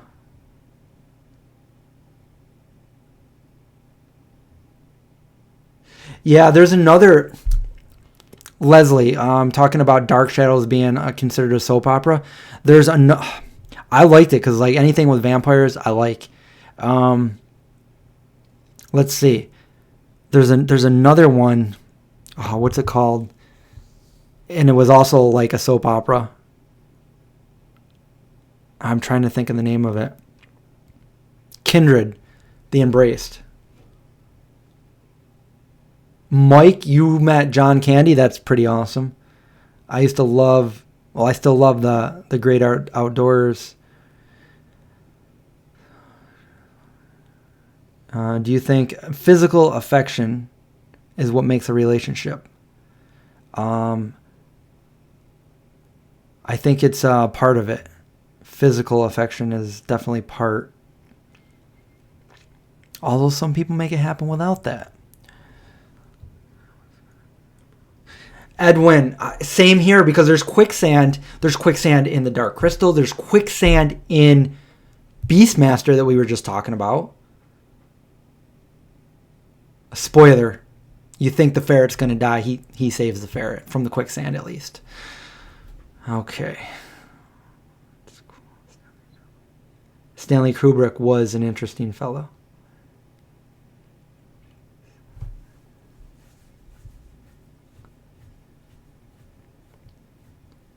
My favorite Disney movie? Does Star Wars count as Disney now? I don't know.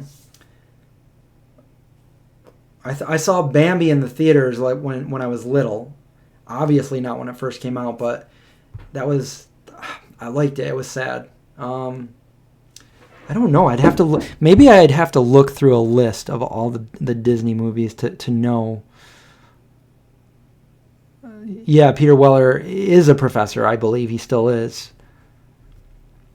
Uncle Buck. Well, The Great Outdoors was what gave me the knowledge to know what hot dogs were made of because of the raccoons at the end. And I always say that now, like, oh, you know what you're eating.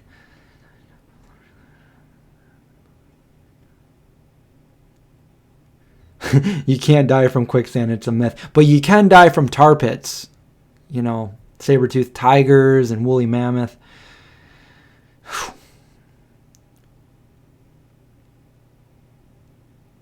There were vampire bat people. Yes, those things that...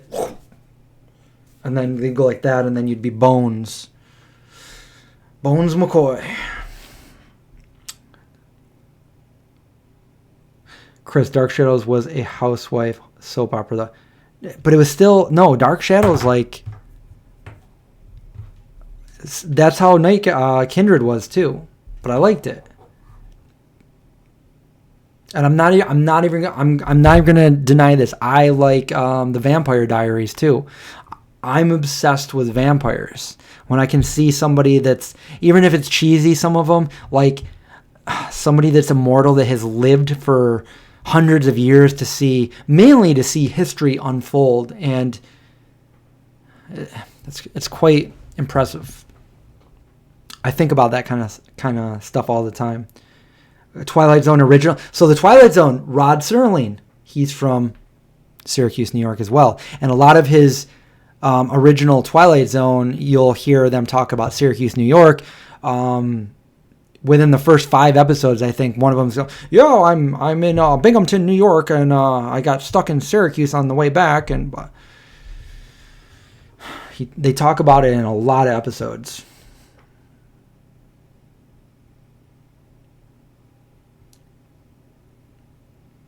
Yeah, I'm not going to deny it. I like the Vampire Diaries. Interview with a Vampire was... Now, that's probably the movie I've seen more than any other movie. I could quote every line from Interview with a Vampire. And years before that, my favorite was The Lost Boys. But I felt like Interview with a Vampire for me was like I was obsessed. Like, I'm like, if there's really a vampire, this is like the vampire that they're going to be. This is real, you know. And then I would say that, you know, Anne Rice, she knows a little bit too much here. I think maybe she knows a vampire, or maybe she is a vampire. And then I was obsessed with when I went to New Orleans, I'm like, I gotta drive by Anne Rice's house. And this is back in like 96, 97. So it's not like I could just go like, click, click, click, or Google even where it was, That ain't going to happen in 96. Dracula, Gary Oldman. Another one. Yeah, these are all my favorite. Dracula is my favorite horror movie. My all-time favorite movie is E.T., but my favorite horror movie is Dracula. I also consider that the best love story. So if you ask me what my favorite love story or my favorite horror movie, it's Dracula. And some of those quotes, listen to them, the children of the night. What sweet music they make. Yes.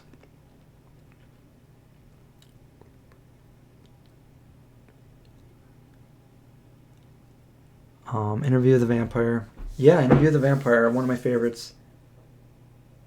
Anne Rice was not happy when they cast Tom Cruise, but then after, because it's Lestat, that's her love. She loves the character Lestat, and she was not happy. But then when she saw him play the part, she was quite happy, and I think he did a great job too. Better than Queen of the Damned, for sure.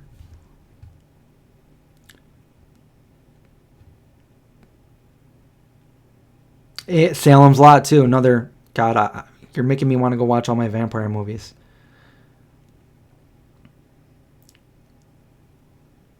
Yeah, I actually, I'm going to admit, I'm a visual guy. I like to watch movies, but there was a point in my life when I was reading a lot of books. And that is not recently, but back in the day, I read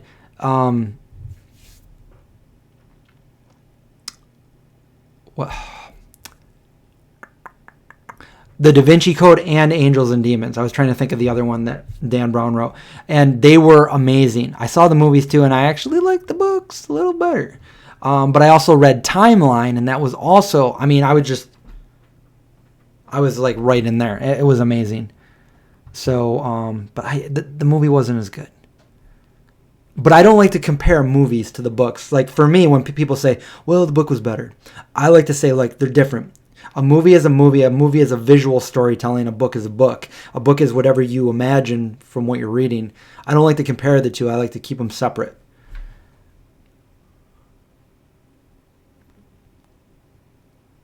Demolition Man. But yeah, I love the Da Vinci Code.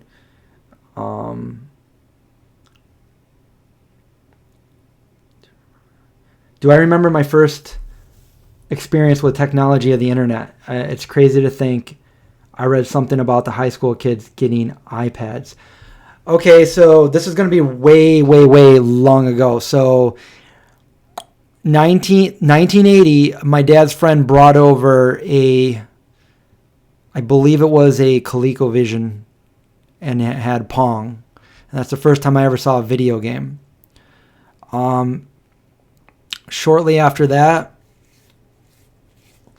I won a raffle ticket. So I have pictures of this too.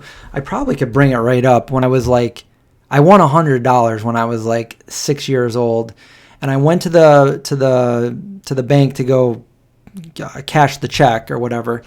And they said, oh, well, how do you want your money? Do you want a $100 bill? And I'm like, oh. Or do you want a $50 bill? Oh. Or do you want 20s? And I said to the cashier, let me see if I can pull it up. I do have pictures of this. I said, I want 100 $1 bills. Mint condition. I didn't say that, but that's what I got. And I can remember the smell of it. And when I smell the smell of brand new money now, it takes me back to that moment when I was a little kid, because I went home and I had this little tiny safe, 5, 35, 25. Open that up, put the money in it, pull the money back out. 1, 2, 3, $100 bills all over my bedroom floor. All over my floor. I'm like, this is my money. Look how rich I am. I'm going to buy an Atari. Didn't have enough money to buy an Atari. All those $100 gone. I think my dad chipped in like $25 so I could buy that Atari. Pac-Man. I bought an Atari. And I can't find that picture. I did post it a long time ago on my personal Instagram. Yeah, Instagram. I don't see it. I wish I could easily access it right now and show you guys. But it might take me a while to find, and I don't want to spend that time doing that. Anyway, there's a picture of me. You know what happened? I won that money. What were we talking about? Message retracted by Mel. Mint condition.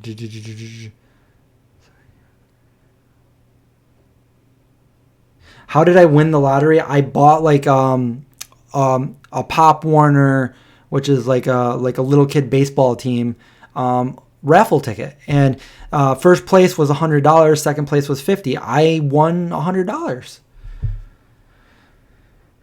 So that was my first time with technology. My first time with the internet. Okay, here we go. I remember seeing War Games with Matthew Broderick. This is a long time ago. And it's a good movie, but it's way outdated. I mean, the stuff we can do now is so different. But anyway, my good friend, his older brother had like a Commodore 64. And I needed one of these. I needed to save up all my money to buy this Commodore 64 so I could play the same games, because they had a little disk drive and you put your game in it and you can copy a game and make copies of it and give it to your friend. You know, and I tried to be a spy and code word and stuff. And, you know, I saw War Games and stuff. And then my friend's brother, he had a modem. Now, the only people at this point, because there was no, like, internet, this is still in the 80s, the only way you could use a modem is if you knew somebody else that had a modem. And you could call them up and you could talk to them through the computer.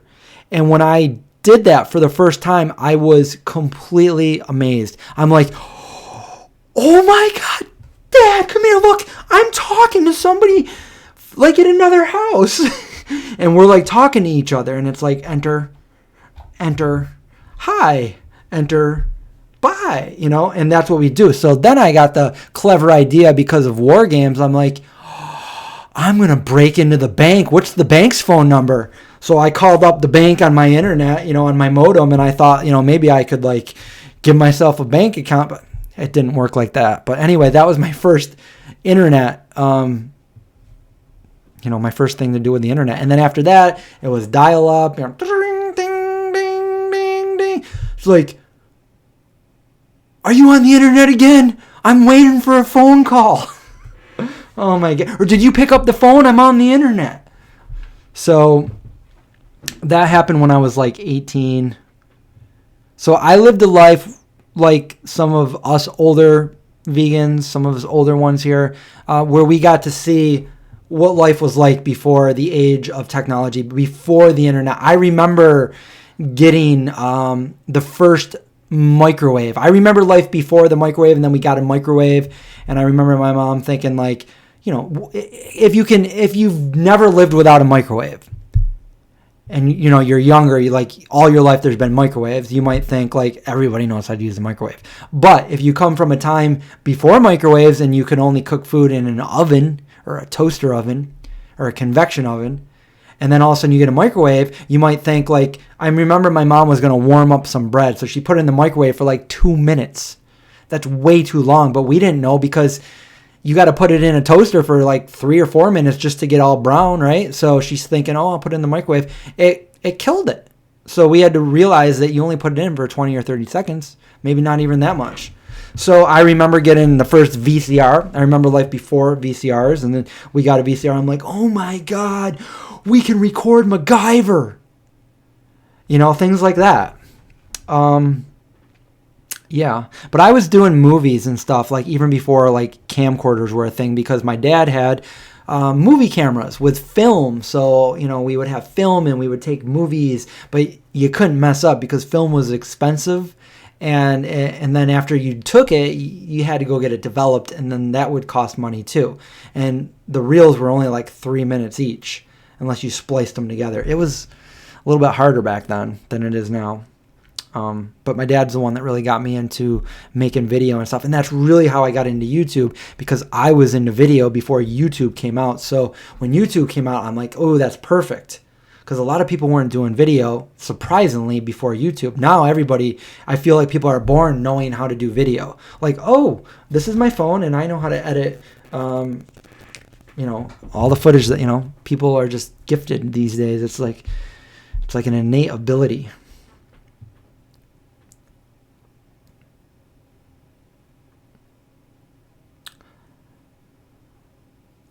Little Chris goes to federal prison, yeah. Just like war games. Yeah, I'm grateful that I had life before the technology, because I really feel like I use my imagination a lot more, going out and hanging out with your friends and doing things, and not having cell phones, and just your mom would be like, all right, you better be back here by dark, and you would leave and you'd ride your bike. It was literally like Stranger Things, if you guys have seen Stranger Things.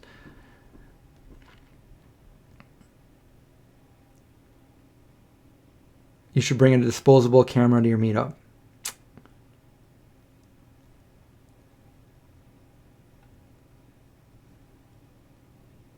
Devil's Advocate, Keanu Reeves.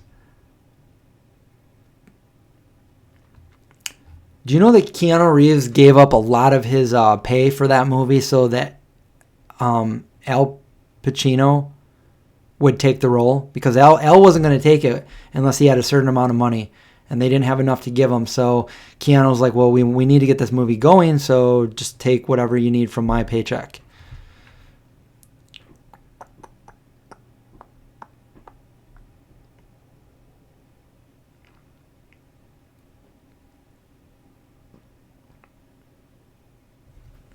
Yeah, and the only way that people would know where you are is if they drive around the neighborhood and see all your friends' bicycles. I'm like, okay, they're at this house right now.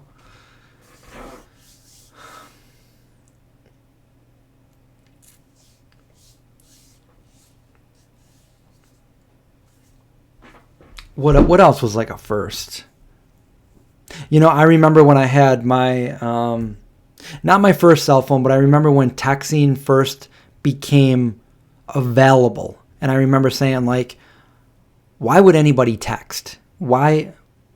It's not going to catch on. Nobody's going to text. And that's all anybody does anymore. I'm like, how can you soon after I started doing it, and I only knew a couple people that would do it because it was extra money to text. So I'm like, why would anybody text? I also thought that nobody would go from cassette tapes to DVD or to CDs. I'm like, you know what? I'm just going to keep collecting my cassette tapes, because CD players are just way too expensive, and not everybody has CDs because they're too expensive, so I'm gonna just stick with my cassette tapes. I guess people probably said that when 8-track was a thing. Oh, we got over 60 people watching.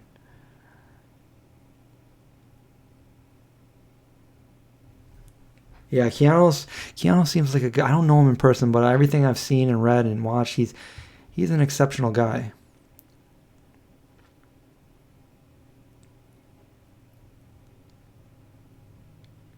I had a beeper too, Mel. And it's funny because, when somebody would call your beeper, you could put an audio message there. Mine was the very beginning of Interview with the Vampire. If you called my number,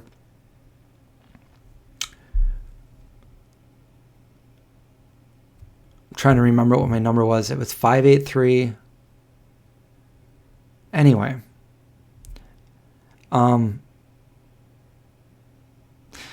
If you called my number, it would say, you'd hear Brad Pitt saying, you'd heard Christian Slater ask Brad Pitt, so, what do? I'm a vampire. Beep, beep, beep. And that was my go-to beeper. And then you would call somebody back hey, you beat me? Yeah, what's up?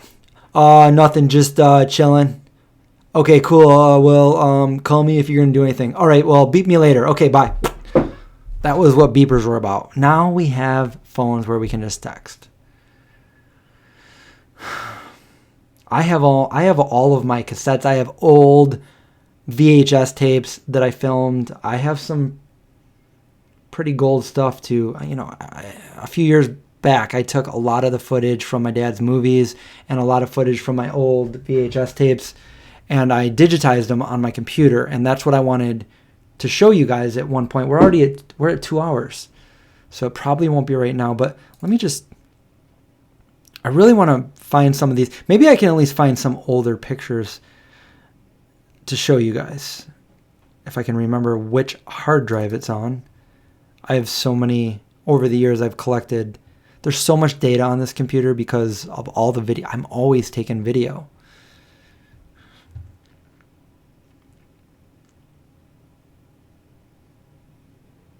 I guess I could change my channel name to Vegan Vampire for this one. I kind of joked about it in my, I don't know if you guys saw the picture that I posted, but everybody's using that Face app. So I posted a picture of me doing that because everybody's like, this is how I look when I'm old. So then I was like, let me just pull the picture up right now so I can just tell you guys as I'm trying to pull it up. My internet is going slow. Got the best internet and it's going slow. I feel like I'm in 1994. Come on. Okay, here it is. Can I click on it?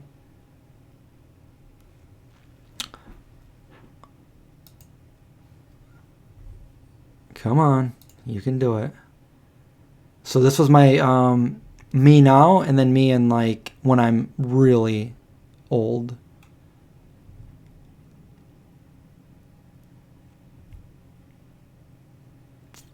It's not working. What's going on? I feel like my internet just stopped. Okay, here we go.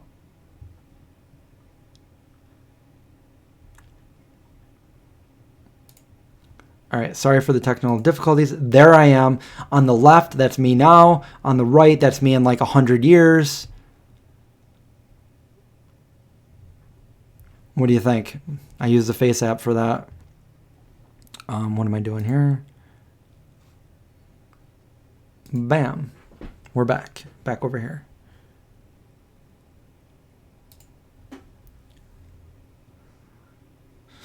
Where did I get the teeth? I'm a vampire. What are you talking about? I got it at one of the Scaricons I went to. They made them for me. I have a video on it. I made sure everything was vegan.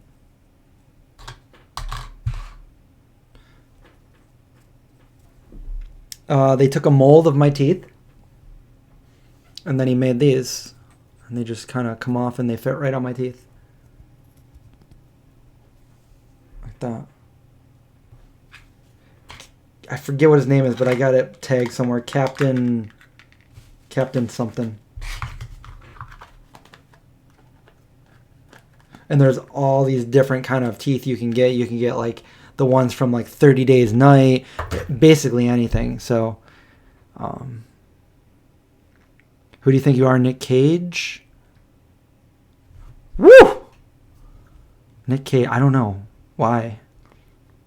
Oh, Nick Cage, I get it. Because there's like a picture of him from like the 17 or 1800s. And there's a, yeah, he's immortal.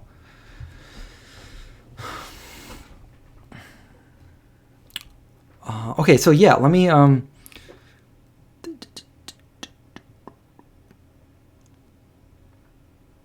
just looking over here to see if I have any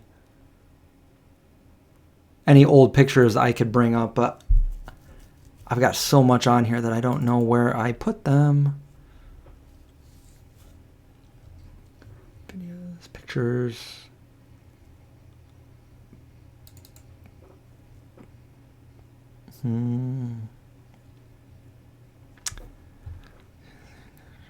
There's so much. I need to find like old friends.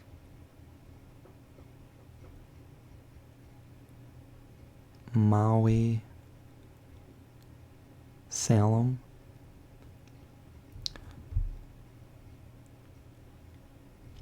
I don't know. You know what? I'm going to have to find them sometime and then like put them in a folder and then show you guys because I don't know where they are.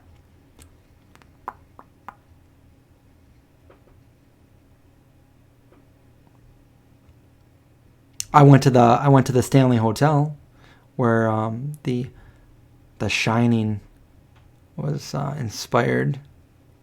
Room 237 in the movie, 217 in the book.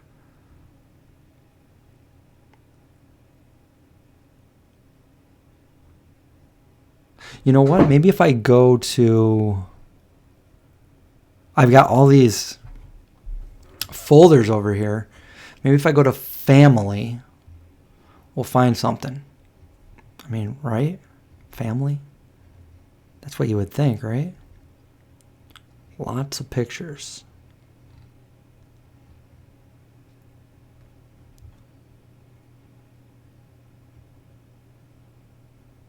There's my dad being goofy. Let's see. Let's pull up a picture of my dad.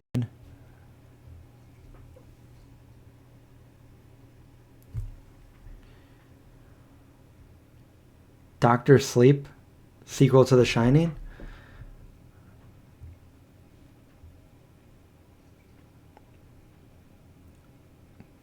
Do I like Lucifer? Like is that a show or a...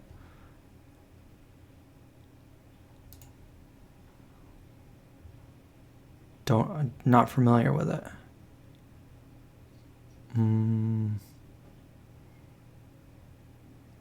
wish I could find that. I wish I could find the pictures so when I'm telling you guys the story, I can show you the actual...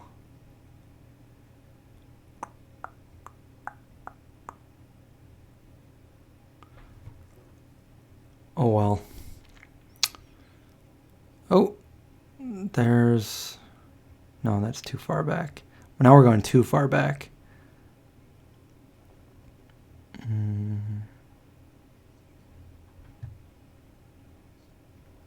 I'm trying to find something...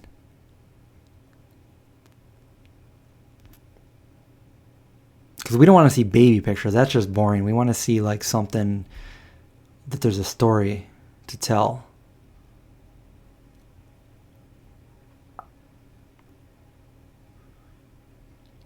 All right, closing out of that.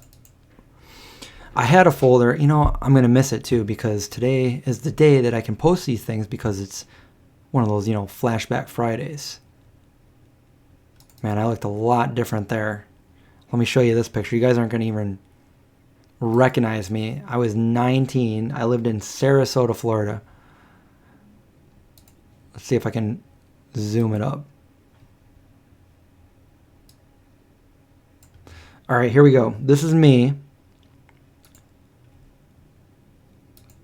A long time ago. Which one am I? You guys can probably tell.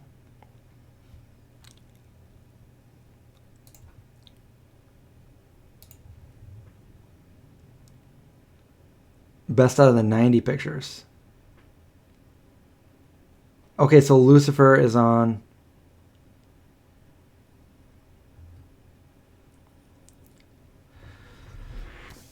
Netflix.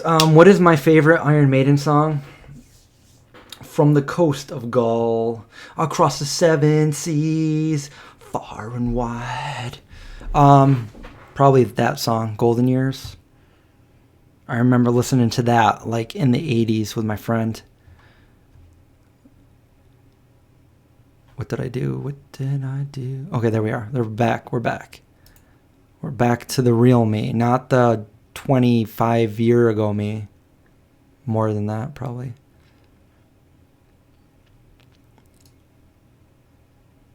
What else? What else? Okay, so that was that one. So let me try this one. I look like 12. Well, I was 19, Linda. So, oh, this, I can't tell you what it is, but this picture, I need to save that because that's going to corroborate this Amazing Stories book. You guys want to see my impression of Predator? This was newbie vegan, 18 years old, back in the day, giving a kitchen impression of Predator. Okay, so here we go. Wow, it's real old because that sugar container in the background, my parents don't even have that anymore. All right, here we go. That's me. Predator impersonation. I am pretending to be Predator. Simple as that. I think John was there that day, hanging out with my brother. A Predator.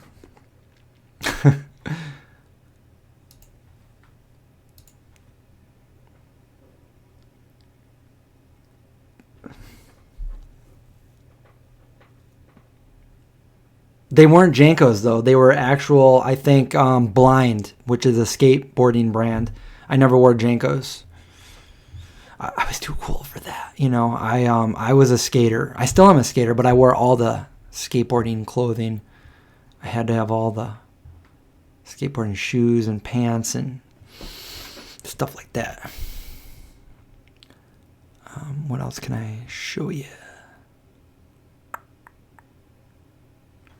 There's me and John.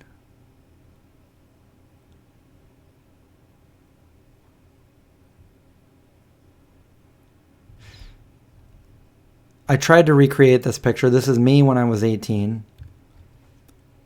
I did recreate it, but let's see. Here we go. That was the first digital camera that I had, and there we go. So it's like, so there's 25 years difference.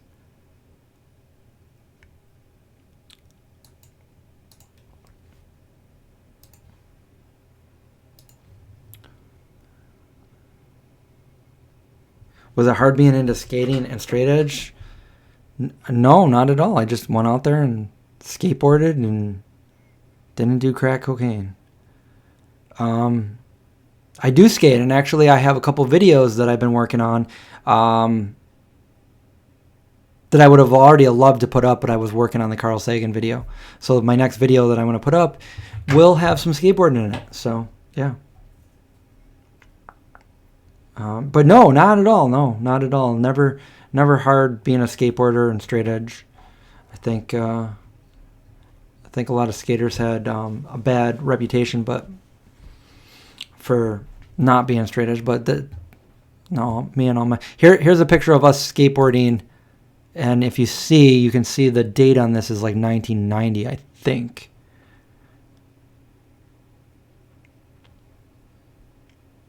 Okay, here we go. All right, so this picture was in October 1990. And if you look right there, that's me. I think I had a Chris Miller skateboard, and the shirt was a Vision streetwear shirt, I think. And this is my friend going over the ramp right there. So my friend's, this guy right here, he's the one that went vegetarian with me. And this was his friend. So these were my new friends at the time. And they were a little bit better at skateboarding than me. So we were all gathered around at my friend's house. For those of you guys that remember the video that I did with my friend Jason, the fireman chief, that I put him on the Esselstyn diet and he lost about 30, 40 pounds. Big guy right over here on the end. That's him right there. This is actually his house that we're at with the ramp. And we used to take this ramp and we would put it on a couple skateboards and we would move it all over the neighborhood. So my house from here was probably a quarter mile down the street, and it ended up at my house in the end. But this is all of us on a 1990 I think it was a fall day, and we had our bikes on the ground and our skateboards, and that was the beginning of my skateboarding adventures. If you can tell, I'm wearing some knee pads right there. And yeah. So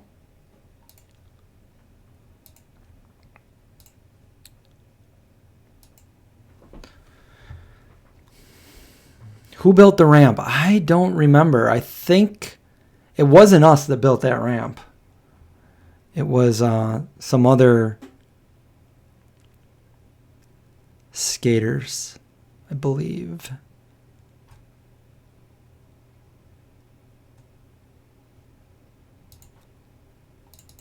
We just got it. Dave Mirra actually launched over that ramp.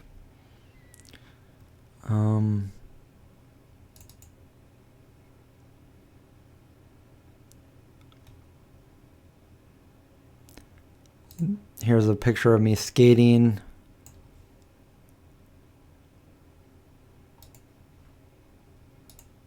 Doing a 360 flip. The Everson Museum.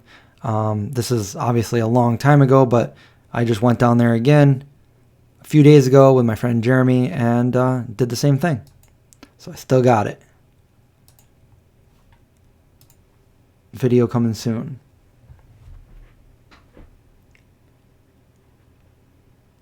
Bohemian Bee says good night. It's been a pleasant night.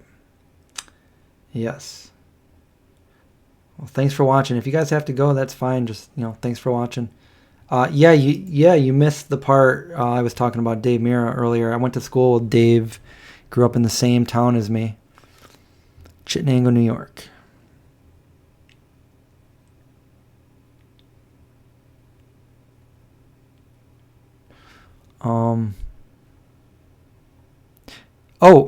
I was in here. I'll show you guys. I should do this for like a flashback Friday. But I was in the TV show Monk. Do you guys know Monk? With Tony Shalhoub. So this is Monk in Manhattan. There he is right there. There's Ted Levine. This guy played Wild Bill from Silence of the Lambs. There's Monk. This is Times Square. And there's me right. Oh, sorry. I was pointing at the wrong thing. So this is Monk right here. Tony Shalhoub. This is Ted Levine. He's the guy that played Wild Bill from Silence of the Lambs. And there I am right here. Over here. Walking by. I walked by in a couple scenes. And I actually walked in. There's a scene where Monk comes out of an adult store. And, Monk's character in the show, he's a germ freak and everything. So he didn't realize where he was. And he bust out of there like all crazy. Like, where was I? And he bumps into me. But they actually cut that scene out of there. So, there's that. Let's find.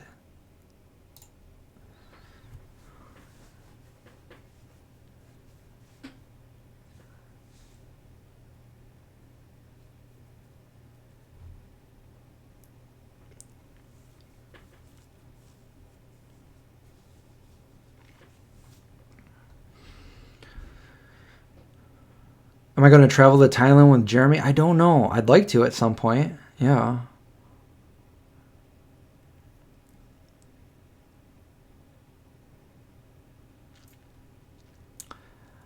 It puts the lotion on its skin, or else it gets the hose again. Okay, so let me see. Showing you guys everything here.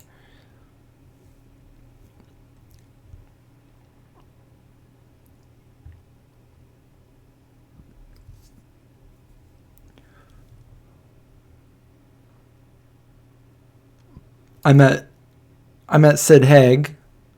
For those of you that know the Rob Zombie movies and Devil's Rejects and Tutti Frutti and all that, maybe you'll recognize Sid right there.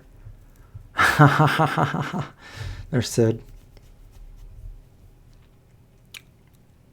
This guy right here, that's Sid. This guy, that's me.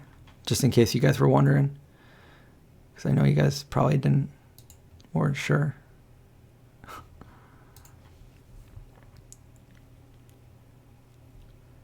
Have I ever been anywhere out of the country besides Germany? I've been to Canada.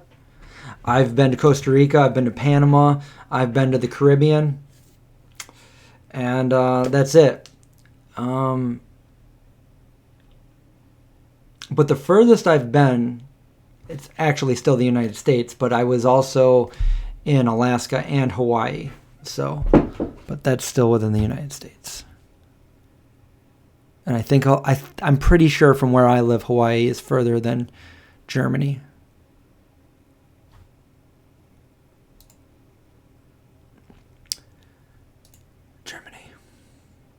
Germany cricket. We're still going here. Let's see. Oh, here's a picture.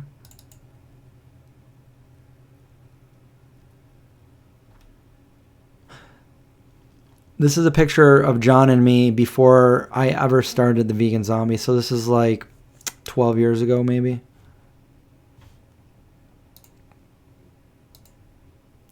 We're in road trip to Washington, D.C. I ended up moving there, so this is right before that.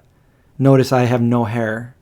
I accidentally was shaving my head, and I didn't realize that the clipper attachment was not on there, and I did it without a clipper attachment, so I went zzz, and I'm like, oh my god, now I have to shave my whole head. That's what happened. So now I made up for it. Now my hair has been growing out since the beginning of time, pretty much.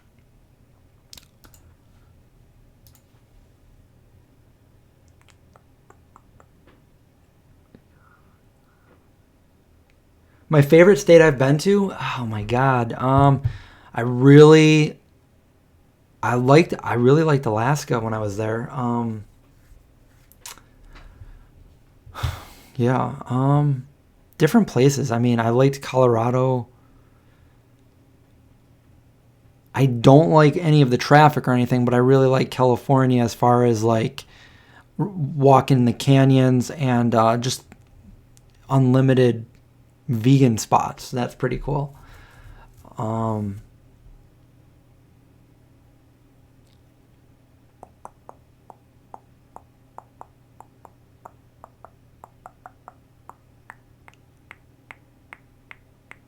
Straight edge vegan belt. Is your hair as long as mine or longer? I don't see many people these days that have longer hair than me, which makes me feel like I should cut it. How long did it take me to grow my hair out? I started growing my hair almost exactly 7 years ago, next month. I stopped cutting my hair. I cut it once a couple years ago. I got it trimmed about that much. But other than that, like, that's the only time.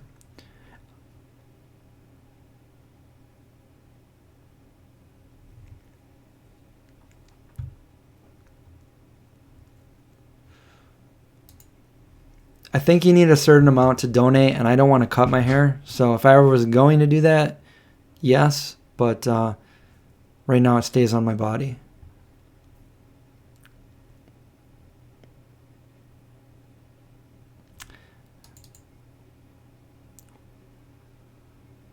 When I was a little kid, there was a duck that would fly down to my house, and we would feed this duck. And he would come to our front door and knock on our door with his beak every night. And we would run down and we would feed him bread or croutons or something. And then he'd fly away. And then he'd come back every night. And then he would come back the next year and do it again. And there he is. And there I am. As you can see, I was pretty young. That's the duck. He was part of our family.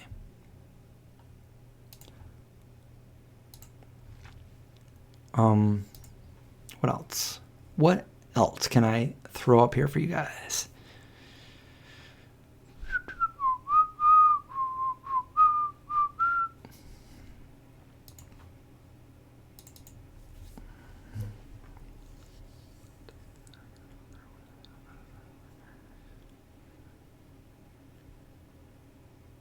What time is it for everybody here? For me, it's 11:44.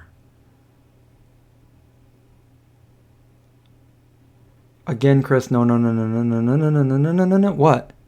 No?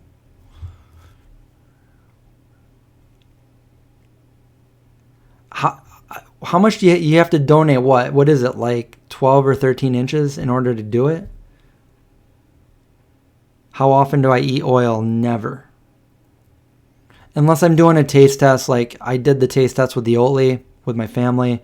So you see me take a spoonful of each one. Technically, I ate oil there. Other than that, no, I don't ever use oil.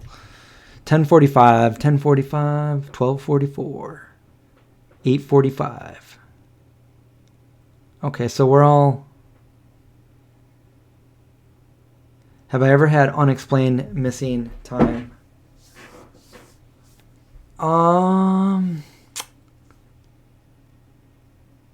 No, I haven't. I know somebody who has.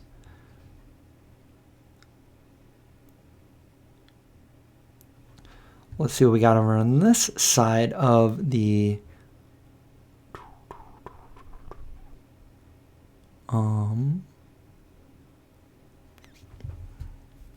Yeah, these are... Yeah, there's nothing to see over here. I don't think. I'm just looking at these folders that I have and old stuff. See if I could... I'm still trying to find out if I can find the picture of me winning the money.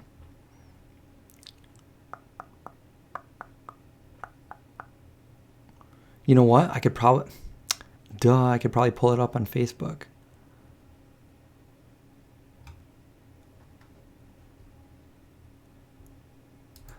I'll try to do that while we think of something else. It's getting pretty warm in here.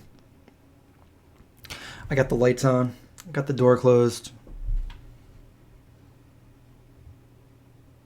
Yes, I am planning on doing the t-shirt tour video, which I was thinking about maybe doing that tonight, but I didn't have it planned. I didn't have it ready. I didn't have like all of them out.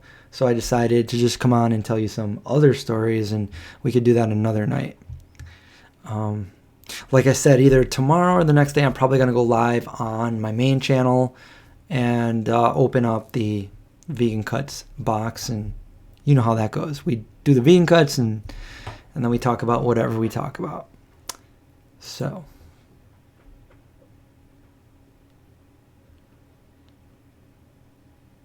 I did get my AC fixed, produced, not pills.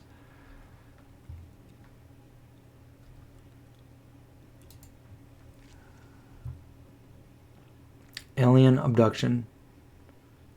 Favorite Beatles song?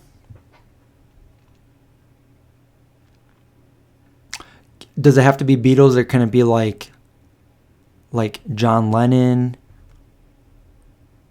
or Paul McCartney? Does it have to be the whole band?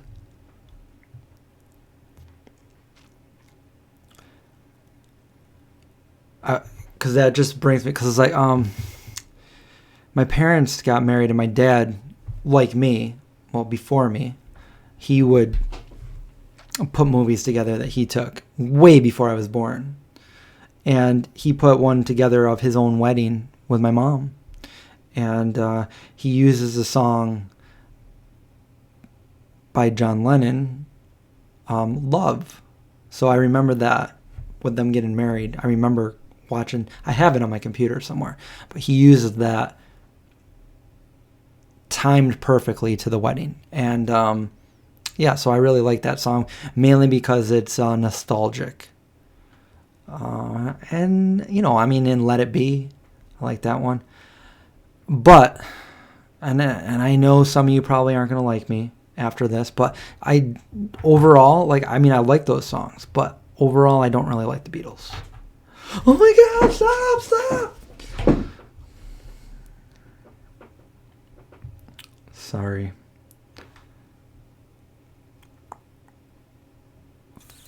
Photos. Okay, so I'm going to my photo album here.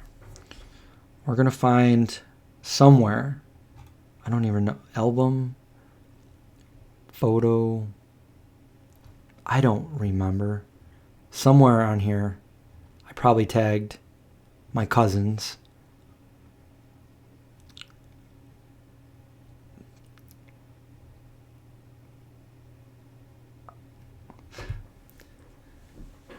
Because I did like a Flashback Friday, like not too long ago, but so it's got to be here somewhere.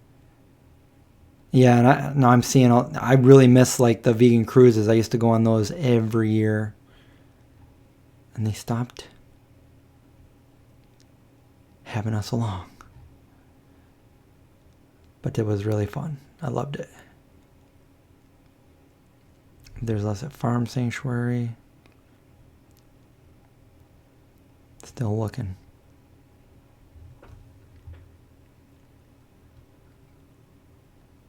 The Beatles are life. Well, a couple of them are. Some of them are dead.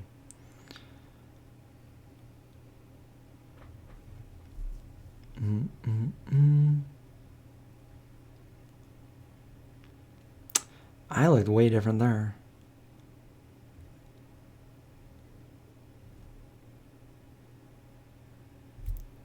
Oz Parade. Yeah, I'll find them another time and have them ready in a folder so we can talk about it. We can just go through pictures and talk about the pictures. Mung bean pizza crust. Huh?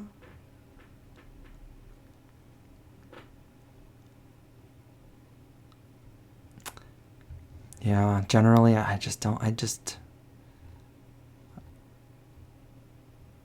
wasn't a Beatle fan.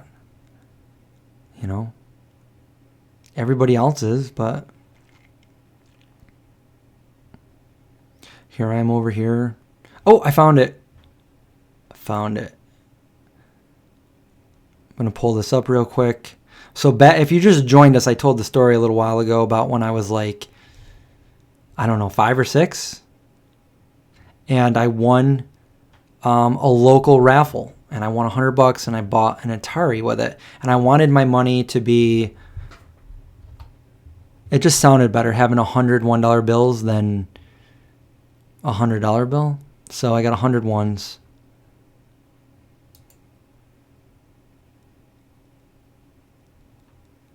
I'm trying to, why is it doing this? It's doing something. Okay, there we go. Here we go. Of course. Okay, so here we go. I'm going to show you guys. All right. So here it is. This teller is on next day, business day. There I am grabbing a stack of 50s. No, a stack of ones. 51s. I got 2 of those. And there I am. And then my dad makes me pose outside with my cousins and my little brother. Come on. Okay. And of course, everybody's smiling, and I'm like, I can't see. Look at the money. Get the sun out of my eyes. There's my brother. This is my older cousin and my younger cousin. And this is the little bank down in the town that I lived in. And over here, we used to skateboard when I got a little bit older. But there I am, deciding what I'm going to do with my fortune. But I already knew. It was that time to buy an Atari. And this is probably after I saw E.T. Yeah. So there I am there. There I am at the Monroeville Mall. Does anyone know the significance of the Monroeville Mall? I really like this trip. This trip was, for me, oh, you can already read it, what it says. Anyway, this is where George Romero filmed Dawn of the Dead. And I had a great time here. And I want to go back because I love things like that. George Romero was my favorite director. And just to go there and see where he made history was, for me, pretty amazing. I just realized that I'm still talking. You guys can't even see me. There I am. But anyway, that's it. I had a good time there. I want to go back. You guys were asking me like places I visited. Most people probably wouldn't say Pennsylvania, but I had a good time there. Pennsylvania. Pittsburgh. Yep. Oh, here's the vegan club thing. Everybody tells me at least once a week that I look like this guy right here. So I said, all right, let's do a picture. I'll just look at him. And vegan club. So I think somebody said it at the beginning of this stream too. Where is Monroeville? Is in Pittsburgh, Pennsylvania. Pittsburgh area, Pennsylvania. And then also the cemetery where they filmed Night of the Living Dead is right there too, within like a half an hour.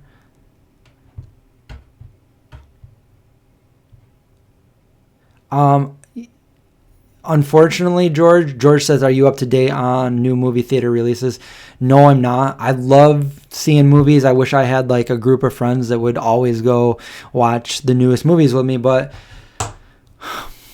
I don't really go to movies these days. I wish, because the last one I saw wasn't really a movie. It was like the 40-year anniversary of The Cure. So it was like a Cure concert. So it was in a movie theater, but it was like just a concert.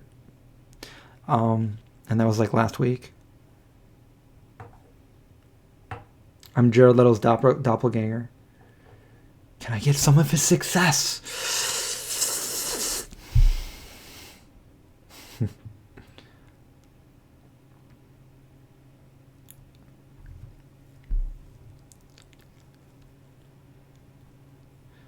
I should try to meet him in person. All right. I did a side-by-side and I tagged him, but he didn't. I don't know how to get a hold of him. I had a couple friends that did his catering for him, personal chef. Oh, we don't know. The City of Champions, Travis says. With the, I did a whole Pittsburgh tour with my friends, Veg Inspired. They have the steepest hill, at least in the United States. Steepest hill there. Steepest road is what I'm trying to say. And we ran up it. Of course I ran up it. I see a road that's the steepest. I'm like, oh my God, let's run up it.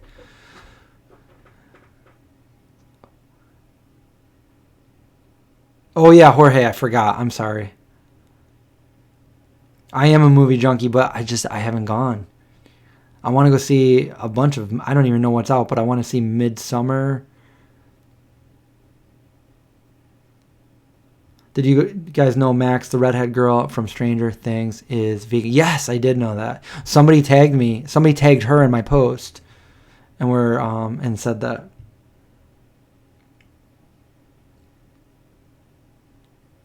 Spider-Man Far From Home. Spider-Man was my favorite superhero growing up. I wanted to be Spider-Man when I grew up.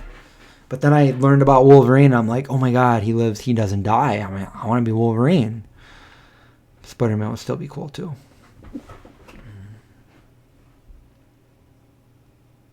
Can we talk about who would be the most powerful superhero out of any universe? I already know the answer. What do you guys think? I wouldn't want to be him though, because he's too powerful. Like it wouldn't be any fun to be that powerful. It sounds like I have connections. I don't. No, I don't.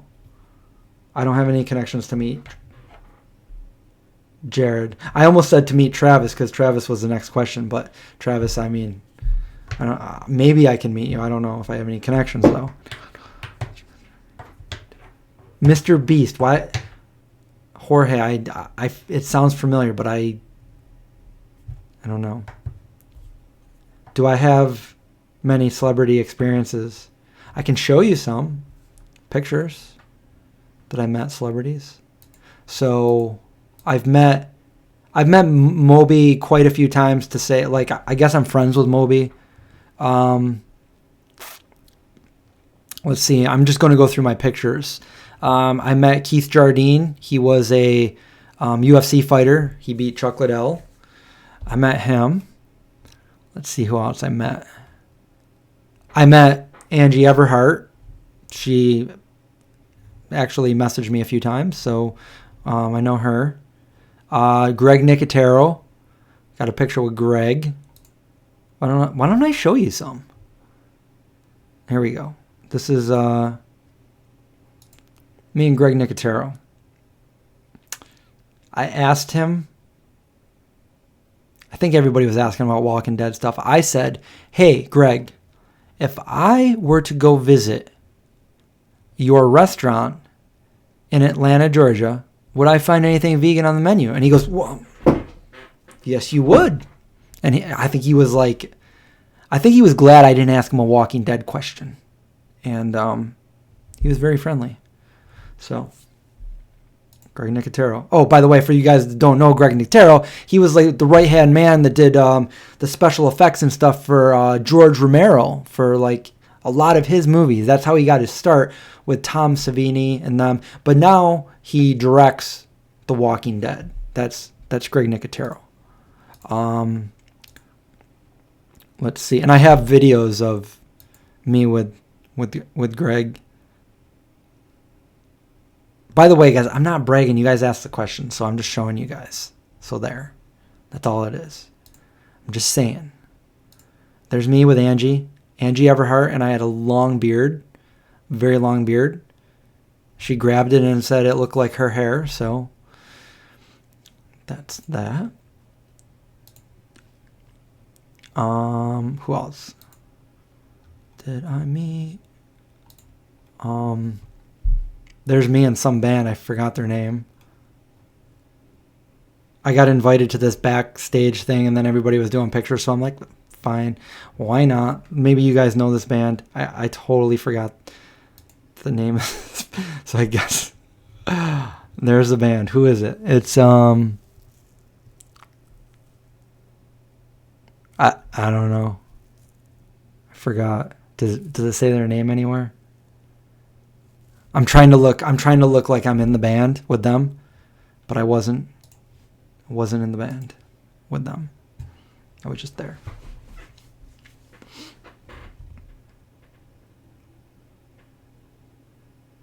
You met Henry Rollins when he was barefoot, straight edge?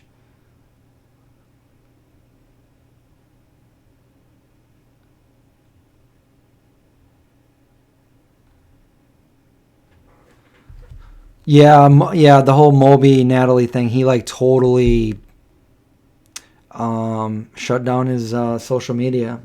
I haven't seen anything from him, heard from him since that incident. Yeah, that was the longest I ever had my beard produce. Trevor Hall. I don't know who Trevor Hall is. It could be Trevor Hall. It's a band, and I forget. They have one or two songs that I've heard on the radio. I think they're from England, but I forget who they are. Let me look through their.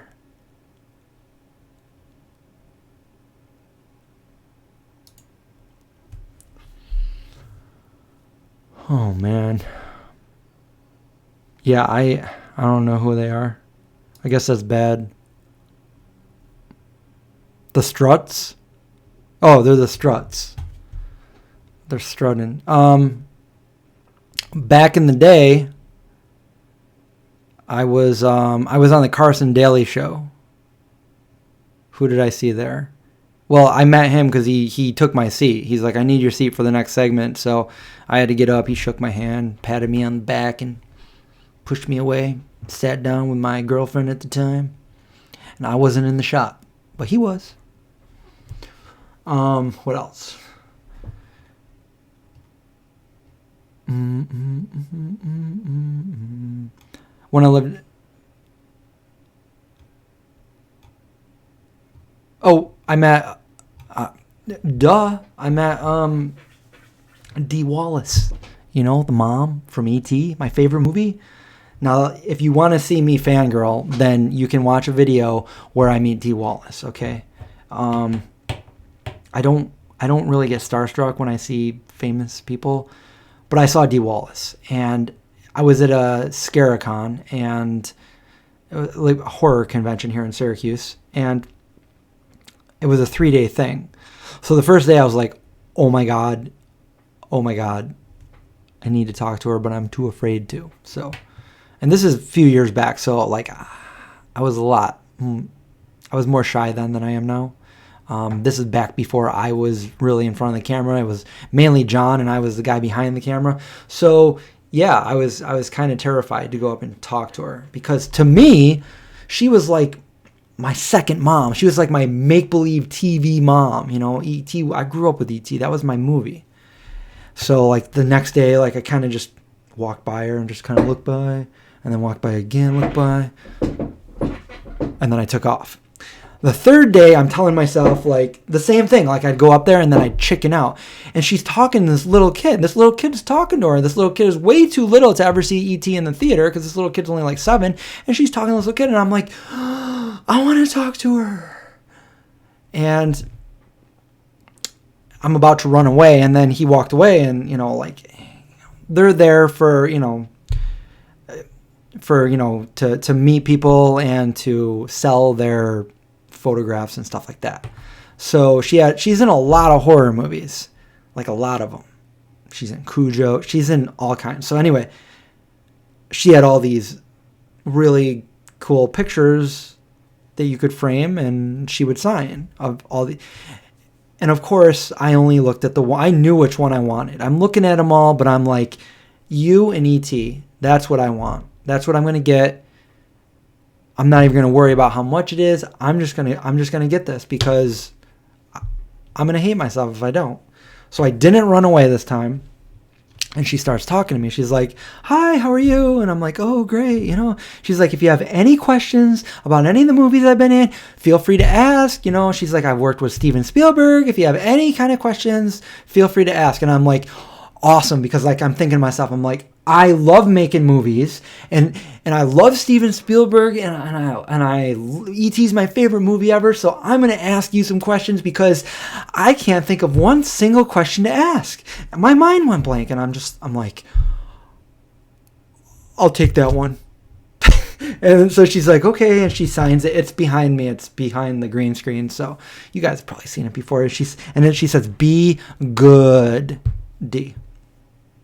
And then I asked her, I'm like, would you be in my video? And she's like, sure. And you guys can go see that video if you want. Just Google how E.T. affected me, vegan zombie, something like that. And I tell my whole story and show you the clip of D. Wallace. I think it's on this channel, not my main channel. Good night, Jorge. Thanks for watching. If I'm around, you guys just tell me. If it's time to go, if it's too late, just let me know. We'll be out of here. But yeah, like that's the only time. When I moved to Sarasota, Florida, I was down. There was a movie going on, and my friend was best friends with one of the actresses.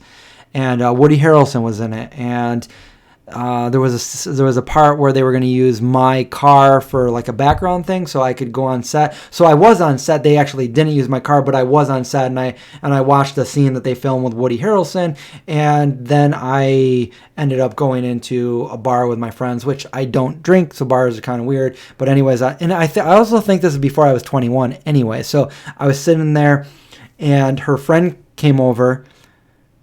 And she introduced me to her, and it was Chloe Sevigny, and she's like, and my friend's like, hi, this is Chloe, this is Chris, and she's like, hi, nice to meet you, and I shook her hand, and like in my head, like I was like, because that was really, I think, the first famous person that I had met, and I remember like, you know, I was a skateboarder, and I just watched the movie Kids by Harmony Korine, and she's one of the main actors in it, and I knew this. So in my head, I'm going, oh my God, oh my God, oh my God. But in reality, I was just like, hi, nice to meet you.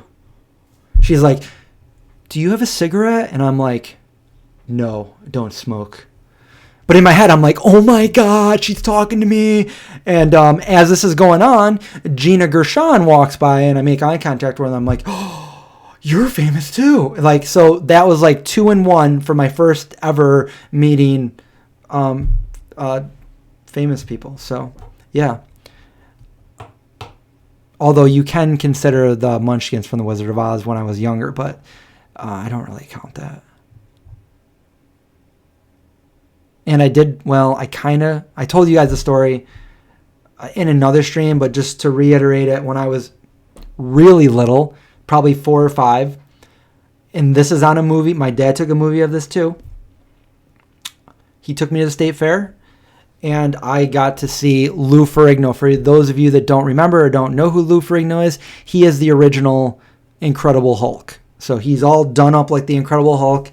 And I used to watch The Incredible Hulk, and I used to get in trouble because I would then pretend I was the Incredible Hulk, and that was a little bit too violent for, my little brother and stuff like that. So, anyways, I saw The Incredible Hulk. My dad's like, let's go over and meet him. And I'm like, whoa. I'm not getting any closer. I know what that guy can do. So I stayed like probably 20 feet away from him. So, yeah. I know Bobcat Goldthwait. He's in one of my videos. For those of you, Bobcat he's a director now. He was an actor in Police Academy. He was Zed. But he's in one of my videos. He's in the Salt Potato video. If you guys want to check that out, it's really funny. He's my friend Rob Kramer, who did the artwork for my cookbook. Bobcat is his uncle, and he's been vegetarian for a long time. And I think he might be vegan. I'm not sure. But, yeah, I know Bobcat. And he's also from Syracuse. What else? Who else? I've met other people I don't. Who else did I meet?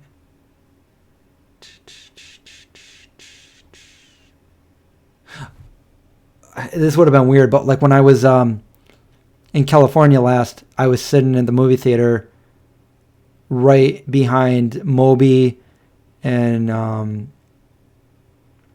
Tony Canale from No Doubt and Toby Morris. And my best friend, her favorite band ever is No Doubt. She loves Gwen. She loves the whole band. And I really wanted to get like a picture with Tony or something. So when I was leaving, like I had to go talk to Moby anyway because he talked to me earlier. And when I left, I saw there wasn't a lot of people out there yet. It was just like Moby and Tony, and then Tony started leaving, and I wanted to be like Tony, but like I don't know him, and I didn't want to I mean, obviously people know who he is, but I didn't know how to go about it, and I hesitated way too long, and I was like, I'll just let him go. So yeah, I don't normally I won't do that kind of thing, but this was like for a friend. This would have been huge, so that's what I wanted. And I've seen him a couple times, so I don't know. Maybe next time I see him. He's vegan, by the way. No doubt. That's about it. I do have a video interviewing Moby a few years ago. Oh, yeah. Evil Vegans. I watched a bunch of those when he started them. Kevin Nealon hiking. His weird voice is fake. Whose weird voice is fake?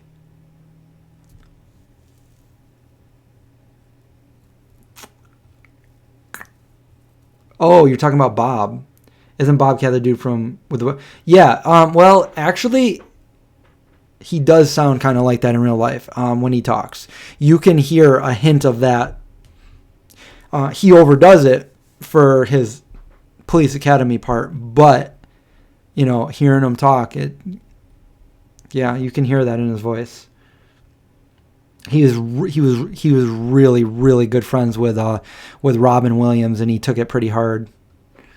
You guys know that.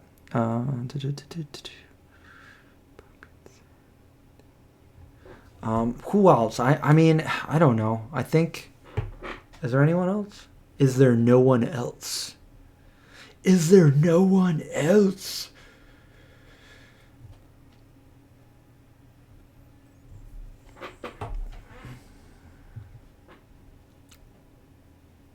3 hours.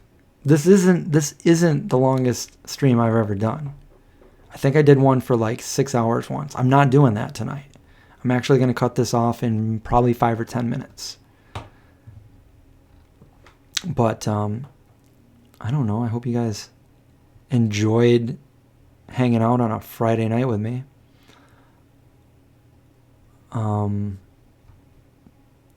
Here's a just to show you guys, like, this is another.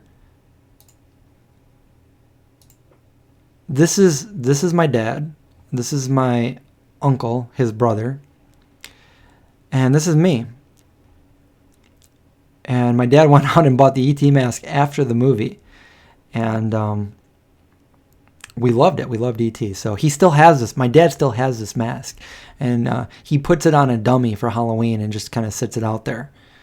But, yeah, this is like close to 40 years old.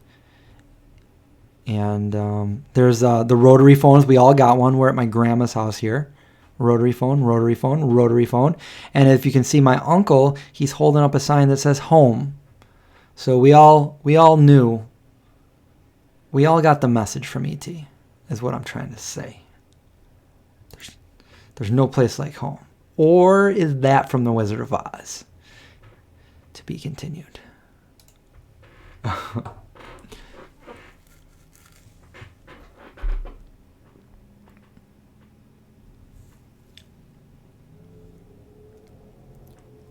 I have the dogs locked out. What? They're locked out of my room, yeah? Oh, well. I guess that's the end for today. That brings us into, we're well into tomorrow. Or today. It can never be tomorrow because it's always today. There is no future. There is no past. There is only now. It's always now. Unless you can find a way.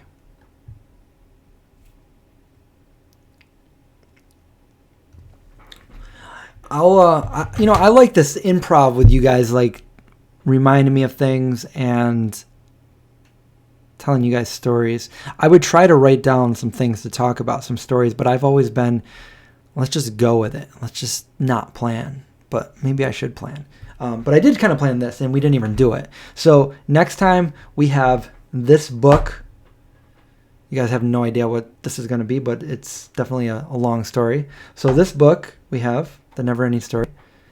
We'll just call it that. It's not really, but we have the alien stories, extraterrestrial, whatever. And then we also have a video where I have to show you guys all of my shirts.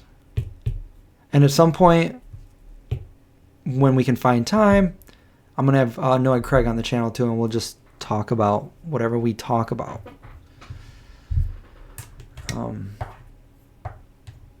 So you guys like the nostalgia streams too? That's like the only thing that does it for me. It's nostalgia. So yeah, I end up talking about it a lot. Some people might think too much, but it's the only thing that really resonates with me. Maybe I'm just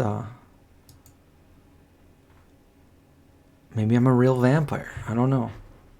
No, I am. I'm actually 384 years old. But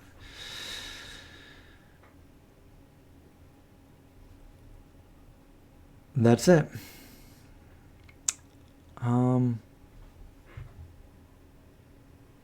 Yeah, I will, health enthusiast, I will definitely talk about the, I have talked about them before. I think I talked about them in another stream, but I can't even figure out what stream it was because it was a while ago. But we'll talk about that. And yes, Linda, we are all star stuff. The oxygen, I've never been to an oxygen. I'm breathing oxygen from the planet. I'm glad to hear you guys like this, and we have quite a few people watching for this channel at least. And we're counting our way down to 3 hours. 15, 13, 10 seconds left. 8, 6, 4. But you guys are wondering what's going to happen. Boom. 3 hours exactly. We've been streaming for 3 hours. So, oh yes, and I have my unboxing. Plus I have other things to unbox too, which I have no idea what's in them. So your guess is as good as mine. But I'll talk again. We'll tell more stories. If you guys have any questions, write them down so you don't forget next time. And then we'll have more things to talk about. I'm glad you guys enjoyed the stream. Make sure you tell all your friends to come over here and watch the next one. And if you have puppies, give them a nice little hug and have a good night. Watch out for zombies, and I'll see you guys soon.